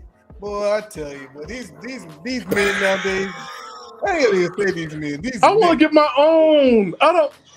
Was your own. The Lord Jesus Christ was trying to bless you. And But you I'm were American now. Wait, hold on. Wait, hold on. Stan, hold on. Let me educate you guys real quick. Have you guys ever read The Laws of Attraction? Yes. Okay. Obviously, Stan, right? You must have been skipping some pages or whatever. Because if you was not skipping on any pages, you will understand in paragraph such and such, right, that you do not reject no money or no blessing that someone is trying to bless upon you. Okay, that's chapter 3. Good. Chapter 3. Okay, so that's you should have applied that, right, when this woman was trying to bless you. Okay, matter of fact, hold on. Where is the woman was trying to bless you with a house? She was blessing you with the bag. She was blessing you with our allowance, $4,000 in a cage. Okay? In a cage. And all you had to do is act like you had some goddamn sense. The cage was nice and furnished, and it was warm. You could have. No, Marcus, you missed something. The cage you was in was nice. It came with a Mercedes that you could leave your cage when you want to leave it. Yeah, it did. It did. Yeah, we're gonna have a separate live stream about this though. Why Stan keep dropping the bag? No, I'll tell you this. There's a lot of women out here that'll pay for it. They will. Oh, you're right. Mm-hmm. You're right. They weren't that cute though, was they? No, they're cute. You lying, Stanley. No, they're cute. No, there are a lot of look. Okay, first off, if somebody's getting a $10,000 weave, okay, that's cute. Okay. No, whoever did it looks fantastic on her. No, it don't. That's what he said. It looked good. What he said. He said it looked fantastic. I have discovered the rich people weave set, and it is amazing. But I'm gonna say this: is weave. No, the expensive ones, they did a good job. They do some good job. They go swimming in it. They hike. They jump out of planes. I thought it was real hair. So I can't do the weave, man. I need the organics. You know? Roller coaster rides with no. Stop it, M3. Like Stop it. Flying out. Like hold on. Now M3's capping. You don't need no organic hair. You date women with weaves all the time. Stop everybody want a woman from Africa now that don't wear weave. Y'all all cap. Y'all want to have the hair up under their armpit. Come on. You just want it all natural, right? No deodorant. No, my wife cannot be wearing no weave, man. She's not allowed to be wearing no weave. Natural hair is the best hair ever. Even if it's short, and barely down to your shoulder length. I would take that than a whole bunch of fake hair, pony hair anytime. No, white women wear weave. Hispanic women wear weave. Everybody wears weave. White women wear weave. I know. I mean, if she's just trying to add links, there's a difference between them, right? See, we will never be able to tell if they have weave on their hair or not, but we can tell. Listen, M3, it is black women with weave in their hair, especially when you talk about the upper class women that you would have no idea they got weave in their hair. I can tell when a black woman have weave on her hair. Oh, hold on. Come on. Let's their hair barely grows like that. So if you have a long hair like that, you could tell automatically that's weave. You wrong. That doesn't. You know facts. Look, No, it's not because look, you just said like I told you I cut my hair and I cut it a lot. You're biracial. I wear a lot of wigs because I just like cosplay, right? So I get that part right, but you remember, right? Very, very you long. are biracial. You told me you was half white. So your hair is gonna grow back no matter what. It's gonna grow back longer. What's wrong? Look, what's going on? In the laws of attraction, number 5, I think chapter 5 or 6 or 7, I did pass on my blessing. I did help out one of my fellow brothers find the love of his life with a doctor with 2 practices. Pass a girl on? She wasn't my type, but he got married. And he's happy, and he got his documentation done. So yes. So she's fine, but she's not your type. She wasn't my type. So I passed it on to him, and he did well. Stan, what are you looking for? I'm never going to say it online. Because last time I said what I was looking for, that person act like she was that person, and it was all lies. I learned my lesson. I'd never say. I'll never say it. Oh, okay. How about M3? Can you share my screen, please? Mm-hmm. So let me ask you a question. Do she got weave? Which one? Number 1? One right here. Yes. No, not you. I get. Okay, the screen's a little small, but this that one's kind of small. I can't see. Hold on, let me blow it up. Do she got weave? Can you blow it up some more? I can't see it. It's not okay. Because the red is covering the head. That's more like a wig top, bro. It's not even weave. I can't see that one. You know, I can't see. Why y'all can't see what I'm showing y'all? No, because like she's wearing red, the background is red. He didn't turn the full screen on. I'm watching it from full screen. No, I gave you a different screen. Hold on. I was on a whole nother screen. Y'all can't hold on. Let me show you another one. I'm showing y'all other pictures and y'all talk about that. He's like, I'm showing you the wrong one. That's okay. It happens to all of us. All right, can y'all see my screen now? Mm-hmm. Okay. That's weave? Coming up. Yeah. Tell me if that's weave or not. Yep. Scroll down a little bit. That's weave. That's all weave. That's weave? Of course it's weave. Automatically sold in. Probably glue. That's real hair. I know you was gonna say real. I know you was gonna say real hair. No, y'all just proved my point. I just showed you a picture of a woman with real hair. Okay, look. How you know that's weave? How you know that's a real hair? Because it said it. I googled a woman with real hair, and you said it was weave. It's real. Okay. So, even there's a difference, right? You could put someone's real hair on top of your bald scalp, okay, and you could call it real hair. No, that's why I said it was weave. Look, I'm just saying this like to mess with y'all, but at the same time, okay, if that's her real hair, trust and believe me, she had that stuff glued into it somehow. No, she didn't. That's the point that I'm telling you. But hold on. But there are some. What about this one? What about this one? You see that? Yeah, we can see it. That's her hair. Like but it's like mid back. That's her hair, but no, it's not perm. That was flat iron. That's well, from that phone, it looked like it was perm to me. All right, guys, I appreciate y'all rocking. Y'all listen, especially when you talk about women with money, you have no idea. They'll pay guys. Unless you running your hands through her hair, unless you can feel them braids, unless you can feel that thread. And that's how I found out my hands got caught in it. But bruh, she went swimming. We did the rides, everything. All right, shout out to E, man. Y'all was a mess, man. Look, dating the rich ain't for the strong. That's what I'm gonna say. Dating the rich ain't for the strong. Really, Don't do it. Rich people's on a different level. Yeah. Oh Lord. They want to date somebody rich. I'm like, good luck with that one. I don't get with you guys, man. Y'all just don't want nobody to upgrade y'all, man. Look, man, there's nothing wrong. You know, find someone that's going to upgrade your lifestyle. You know, and own my life. No, thank you. You know what? I'll give Stan this.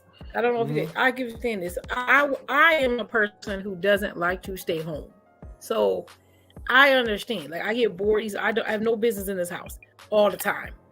Like I did, you know, something has to shake. Y'all gonna literally stay home though. Y'all not gonna be staying home. They just using that term, right? They just don't want you to work. That's it. You know, that doesn't mean like you have to literally like stay home and be miserable like Rapunzel. You know what I mean? But what are you gonna do though? I guess get a hobby. Go outside, play some tennis, go to the gym. Okay, so when I did that, when I did that, I did go to school, and then I was told that I was spending too much time. When he wanted the time, I was studying, and that was a problem. Again, I can't just choose to not take a test. Okay, well, you want to have to try to pick a certain time for you to study and a certain time to pretty much attend to your man. Even if you have to study like starting at midnight or something. Those teachers don't care about that. They say it's due at 8. They don't care about what you said. Miss Polly, dating the rich ain't for the strong. It's not for the strong. It's for the weak? Oh, Lord. Yeah. Wait, you know what? I think he's right. Listen, if you have a strong personality, you don't want to stay in the house or be told what to do. If you have a strong opinion, you feel like no one can tell you to do anything you don't want to do. You probably shouldn't be with somebody who wants to do that too. But like again, like it's a woman. I'm gonna be like it's like again like I'm a stepmother. Like I don't know how can you be attracted to your stepmother like that? Like I just she paying for everything. She's 24. She's 24. That's why. She's 24. I would have kept her a little bit longer just so I could understand, right? And I would have took her daddy's business classes. So that way I could learn how to be wealthy myself, and then I won't really need her. He didn't want that, but you could. But that you know what? I'm gonna be honest with you. The first one staying when he said let her go to school first, he probably was making sure his daughter was secure, just in case you did want to leave, and then that way she would able to have something to fall back on. She already had the money. Where's my? So you went to school afterwards. Who cares? Hold out for 4 years. My school. I was in school. I don't need to go to work for look, I'm gonna say this nice way. A lot of times opportunities come in, it's not opportunities, it's probably a test. I failed the test. Okay. Guess what? It's not for me. I don't date rich for a reason. Nothing against rich people. You do date. You keep getting in situations. You do date them. If you're rich and you want to date me, just know I don't want to be owned. That's all. So do you do you want to date like poor women? I don't. It doesn't make any sense. You can't have one way or another. Stan. Like you gotta choose. It doesn't make any sense. I like to be comfortable, but I don't want to date nobody. We need some more therapy. Dating rich and marrying rich are two different things, and I don't think it's not for the strong. If you don't know what you're getting yourself into when you marry somebody rich, I understand this when you marry somebody rich. First of all, here's something. It's not your money. 2. 3 is a legacy of money. 4, you gotta like make sure the money grows. Don't be spending it like it's nothing. No, of course not to spend like it's nothing, but what I'm saying is that like, okay, regardless if it's not your money, okay, or if it is, use it wisely to invest in yourself so that way you don't really have to need other people's money like for the long haul. So the rich woman came to me, right?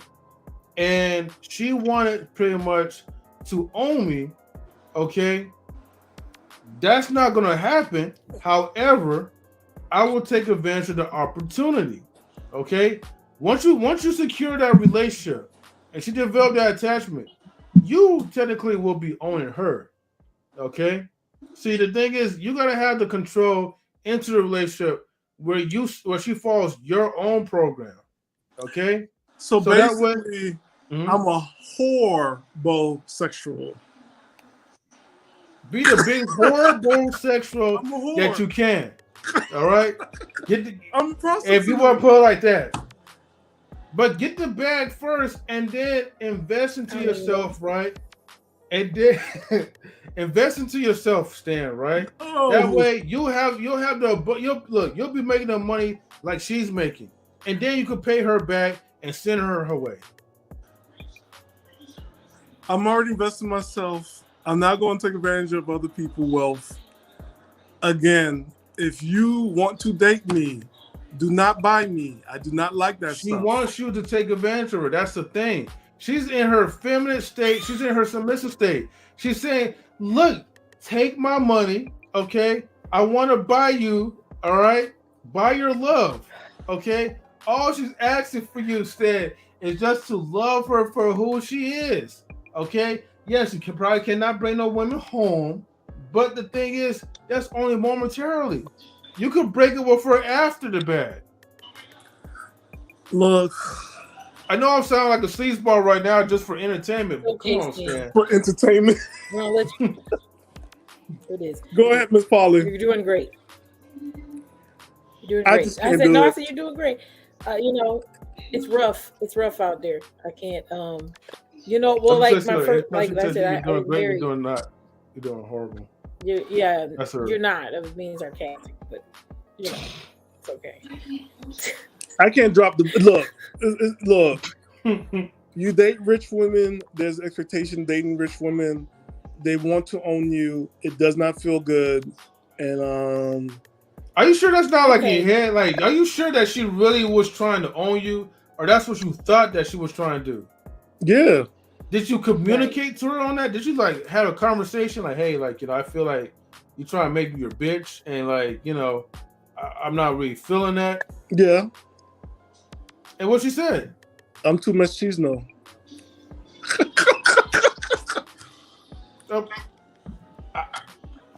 Hey, look, man. You know, women always be saying the darndest things, but they don't really mean it. Maybe she wants you to be a machismo. That probably was just a test stand to see if you have some balls to stand up to her, but stick it with her for the long haul. Look, guys, don't do it. Don't do it. Just don't do it. You can't be owned. Don't get owned. Man, y'all act like y'all gonna be slaves for life. It's only for like a little while. Don't do it. Don't do it. Don't do it. Don't do it. Men, You're gonna make a work, sign. have your own money. She gonna be okay. And Okay, again, Stan, if Tyra Banks came to your life right now, Tyra Banks is cheap. She She'll offered still you the put me same to work. thing. No, she'll put me to work. So Tyra Banks will want me to have. Okay, but what if she offered you the same situation? She wouldn't do that. I know Tyra Banks. That's how much I know Tyra Banks. No, No, it's not what we asked, Stan. Yeah. No, I know Tyra Banks. Don't do that. I love Tyra Banks. I know Tyra Banks. I know you Tyra love Banks Tyra gonna do it. Banks, but does she know you yet? No, she would never she never would like pay for anything for me. She wouldn't. I know that. But how will you know? Isn't Stan, Tyra this is like theoretical? You have to answer the question. Answer the theoretical question. He know the Give truth. me another rich woman. Give me another one, because not Tyra Banks. No. We're going with Tyra Banks, man. And truth will set you free. Like if it's Oprah, I'll do that for Oprah. No, ain't nobody going. No. No, I have a You thing for gotta get somebody Oprah. else. Don't do that. Miss Paul, No, you missed but we that gonna show. do- that's I do too, have a thing she's for too Oprah. far ahead. She's too far ahead.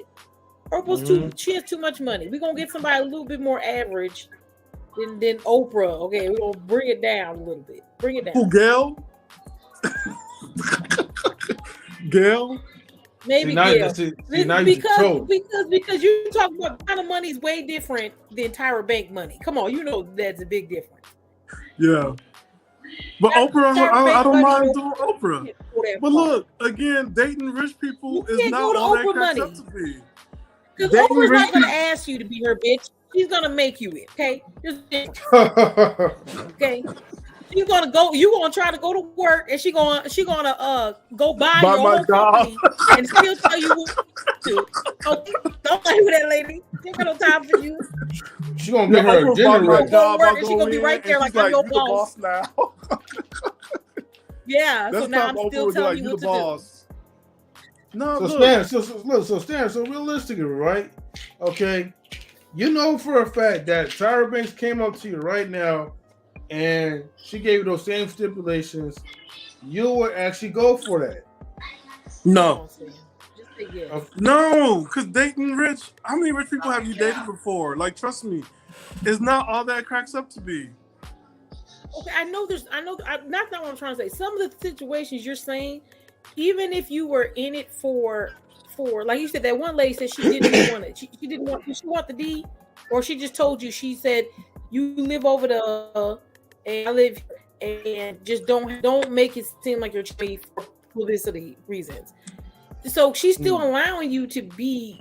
You see what I'm saying? She's still allowing you freedom. She's just saying, "Don't embarrass me," which is there's lots of men out here who don't have sex with their wives, and they go outside, but they do it so it's not public and not embarrass their wives. So I'm saying she gave you the option to literally benefit from being her arm candy. She wasn't asking you again. Is that really a benefit being a trophy? Because there's never a benefit being a trophy because you're not being what owned. Do you mean if it was marriage, you're just a trophy. Go to school. But you're a trophy. Right now, you have nobody, right? You're not dating anybody. I understand it, but you're not dating anyone right now. What are you not gaining by not doing it? Freedom. Like, what do you like? What happens to you right now that would be, you know what I'm saying? No freedom. Wait, but Stan, Stan, you have to understand this, though, right? Lock you up. Even if you date a brokey, right? That same broke woman will still say, "Hey, I don't want you to bring no women to the house. You know, I don't want you to have female friends all around you." They will all say the same thing. You know, First of all, I can never date broke. That's not going to happen. When you reach into that level, you keep rejecting the women and you drop in the bag. You know, there's a penalty, right? For any time that you reject some blessing that's coming your way. How's that a blessing being trapped in a cage? How is that a blessing? You weren't in a cage. She gave you a car. That's how I know you have not been reading the law of cars. Yeah, you have never been reading the law of attraction. You have to resensitize. Wait, let me tell you something, Stan. You had better benefits than a mail order bride. Okay, you had better benefits than the mail order. Let's not put that you were caged animal. Okay, it's a little bit different. She asked you to come, milk yourself in her. That's different. She didn't even ask for that. She asked you to be her public. Can you come out with me to some dinner and act presentable on the street? I don't want to be like Jeff, like the teacher that married Jeff Bezos' ex-wife. Look at them now. They're divorced. He got nothing, and he's out. And he was her little plaything for 2 years. That's the whole thing. He got nothing. Well, it's 2 years of marriage. What else can you get from multi-billionaire? I mean, but he didn't like money he had or ask her to do those things. That was the part. I'm not telling you to sell your soul. What I'm saying is that particular contract that you were selling your manhood. That's selling my manhood. You're in conditional relationships every day. I'm gonna be honest. If you're not poly, you're in a conditional relationship most of the time. Always a condition to it. It's just what are the conditions. And you have to be willing to compromise. What are the conditions? Most people aren't in conditional relationships. Some people can't watch porn because they're gonna get in trouble. Some people, there's so many different conditions. So my thing is, whatever the condition is, are you okay with it? Can you manage it? Look, I don't want to be owned. I don't want to be controlled. I mean, it's okay, Stan. I don't want to be caged. Okay, Stan. And you're right. You weren't caged, Stan. You're not allowed to say that. You were not caged. You were not a monkey in the zoo. But that's what it feels like. Look, that's all I asked for. Like, sell me the dream of a relationship. I don't want to go with scarcity mindset. Do not own me. I'm not trying to. I don't know where women get this whole idea like I need all these women and I need to be run free, having sex with everybody like I'm some porn star. All I ask for is just peace and quiet, chill out, and someone's dream on the relationship front what I could think is marriage. That's all I ever asked for. But when you come in and tell me you're going to sponsor my life, that's not something I wanted. That's not something I asked for. There's a lot of men that want that stuff, but I'm not that guy. I've never said that. And I don't understand, like, if it's not what I put out, how am I getting it? Not complaining. Maybe God is doing something. M3, maybe you're right. I'll go ahead and I will. Hey, maybe I will go ahead and journal. You guys are right. I will journal this week and be more accepting. Please. I'm not going to fight it. I want let you, me you say, let's back put with this out that. there too.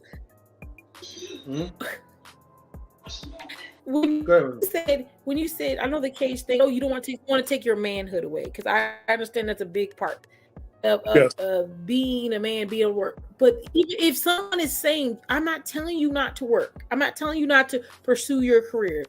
If they didn't say that, I know one person did, but the other person did. If they're not telling you that, then you're actually yourself that you feel like you can't do that. She never told you that. But when you paying for everything, I suspect that's what's next. No, that's not what she was helping you while you were helping her. Does it happen the first 3 times? Wait, okay. But you can't hold everybody accountable for one person or 3-4 people. You gotta give everyone a fair chance. Don't do that. Okay, look. And this is just for men, right? Because we always complain that women don't put their best foot forward. They don't put effort into it. But these are women who are putting effort. Okay? Maybe securing the bag for you or upgrading your lifestyle is a part of their love language. If they got the money like that. We can't always look at it like they're just going to control us. I mean, think about it. Like, every woman, you can probably be safe to say, are a little controlling. They want to be controlling in relationships. They like to groom men. But you have the power to say no, Stan. Just like me. And just that's like why any other guy. I said no. Yeah, no, but you said no a little bit too much to everything. That's not healthy. Look. You had to find a compromise, sir. Damn, you didn't find the middle. You found the end. Look. I'm going to do my notes. I'm going to do my journal. I'm going to be more open. And I'm not going to fight it. I'm going to write it. Were most of them African American? Yes. And then there's like whites and Hispanics. You do the bag again for the 3rd time. What you mean? It was more than 3rd times. It was like a good 6 or 7. Don't do it. Well, okay. Well, besides that, Stan, you did say last night that you want to be with an African American woman, but not one that's rich and trying to control my life. Guys, give you an African American woman. Those are your options. They're trying to control my life. Those are your options right now, Stan. Your options are to entitle rich African American women. Nicest way. I've seen some horrible people got some better options. This made no damn sense. If I'm a good person, and child of God, why? I've seen some people that's horrible human beings. You know who you are. Horrible little human beings. Horrible people. Especially in the environment that I left. Some of y'all just horrible. And y'all got some good people that make no damn sense. So why I gotta be left with a dragon or a demon? Because you keep rejecting them, and then they go after like those other guys. They have no choice. Those are all your rejects, Dan. And now it's their blessing. Why are they a dragon for giving you gifts? They're not dragon because like, you know what? Three's right. Like, there are people who love language is gift giving, and to give them, especially Black women. But it's not about you. You just refuse someone's love language. Like, here's an example. My love language is giving. I give gifts, and I like to do that. If you were to turn down my gift, it would make me feel sad. It's because I thought about you and I wanted to do something for you. So you turning it down isn't about how you love me. It's about how I'm showing my love to you. Okay, so for me to receive the gift, right? I understand what you're saying, and I had to learn how to accept. I learned about myself through my own love language, right? So my love language is spending time spent, and there's one thing: time spent in acts of service. If you don't do those two things, you don't like give to me anything, don't touch me. But she just gave you the acts of service, right? By offering you to buy your house or a condo. No. I'm about to go there. I'm about to go there. I'm going to show you. No, an example. he likes to give it. He likes to. You like to give it. Give what? No, I like. So if you don't, you like to give acts of service. No, he likes to receive it. He's saying he like to receive it. He like to receive the acts of service. I don't want a gift. I'm gonna give an example of this. So when I was a kid, my father gave me something. I said, "Oh, thank you," and I put it away. My mother had to talk to my father, like, if you don't spend time with him, he doesn't want it. If you try to hug me, I don't want it because we didn't spend any time together, or you didn't like go ahead and get that oatmeal or whatever. You just answered your question. So like she understood, like, yeah, that's. You had a whole therapy session. You just answered your question. Don't understand, like, but growing up, you just had a whole therapy session. You just heard yourself. Say again. I didn't hear you. Say it again. You just had a whole therapy breakthrough. You had a whole therapy breakthrough. That was a gift, right? I gotta ask myself, like, did we spend time together? And I'm like, okay, thank you so much for this. I don't. Let's take this gift and spend time together because for me to accept it, I need to like build memory around it and accept this gift because we didn't spend time. I don't like receiving gifts from people I don't know, and you give me something like, why? Like, where's that coming from? I don't like it. That's how I'm built. My mother had to talk with me about that. She's like, look, this is who you are. And then you got to figure this out because it's not going to be good for you later because you don't know this about you. Because anytime somebody gave me something, I just put it to the side and I don't touch it. I just say thank you and that's it. And I just go about my business like it's nothing. But it is something because the person, like you said, if they're a giver and I throw away their gift, guess what? You didn't spend time with me. It's hard for me to accept it. And in my own way, I just rejected it because we don't spend time. So the love language goes both ways. For me to receive something, I got to give something. You got to give something. I got to receive something. So that's why I'm learning with the love language. I agree with you. I have to like learn to open up and receive it. We got to learn my own too, because if we don't spend time, it's kind of hard for me to accept stuff. It's hard for me to take help. We just guess I need help and you just give it to me. That's rude. Hey, guys, I'm gonna have to like close out this live stream. Oh yeah, I it's getting late. Yeah, I gotta go work myself. But wait, I'm the male version of Gloria from Richie Rich, so I date all the female Richie Rich. You just gotta know how. Really? You're done with it. You just gotta. I'm putting on my glasses. I'm done. No, that was it. You went too far. That's it. Marcus, what's up, baby? How come you ain't come online? See you tomorrow night. Fight Club. Ain't no Fight Club. Since we all wearing glasses. He's man. You gotta put on your glasses. When you say foolishness, it's time to put on the glasses because I have to be above that. It's too much. You went too far. Let me highlight this, ladies and gentlemen, right? Okay, so just be advised, right, that the opinions of our panelists and guests and Stan, okay, as well, are not necessarily the viewpoints of knowledge and relationships. Okay, we do not condone brothers from turning down the bag and dropping it. Okay, we don't fumble the bag. All right. So with that being said, we're going to wrap up the live stream. But Stan, good to see you. Miss Polly, great to see you. We'll definitely try to work on something. Hopefully, we could try to work on something.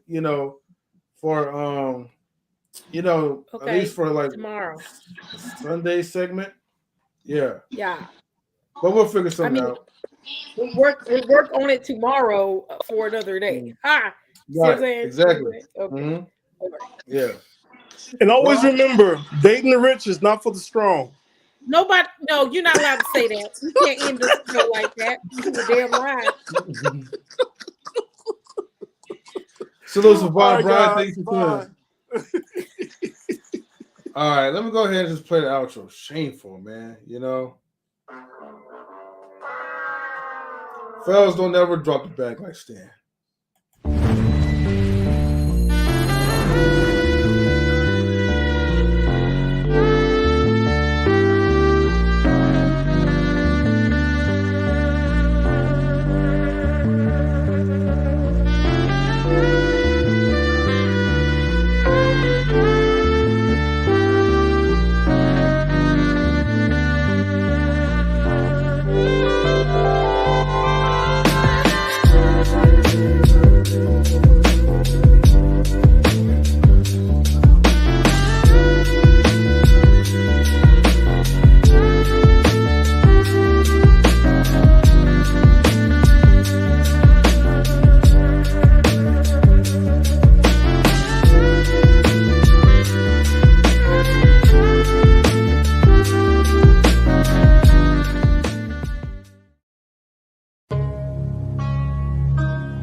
Knowledge in relationships.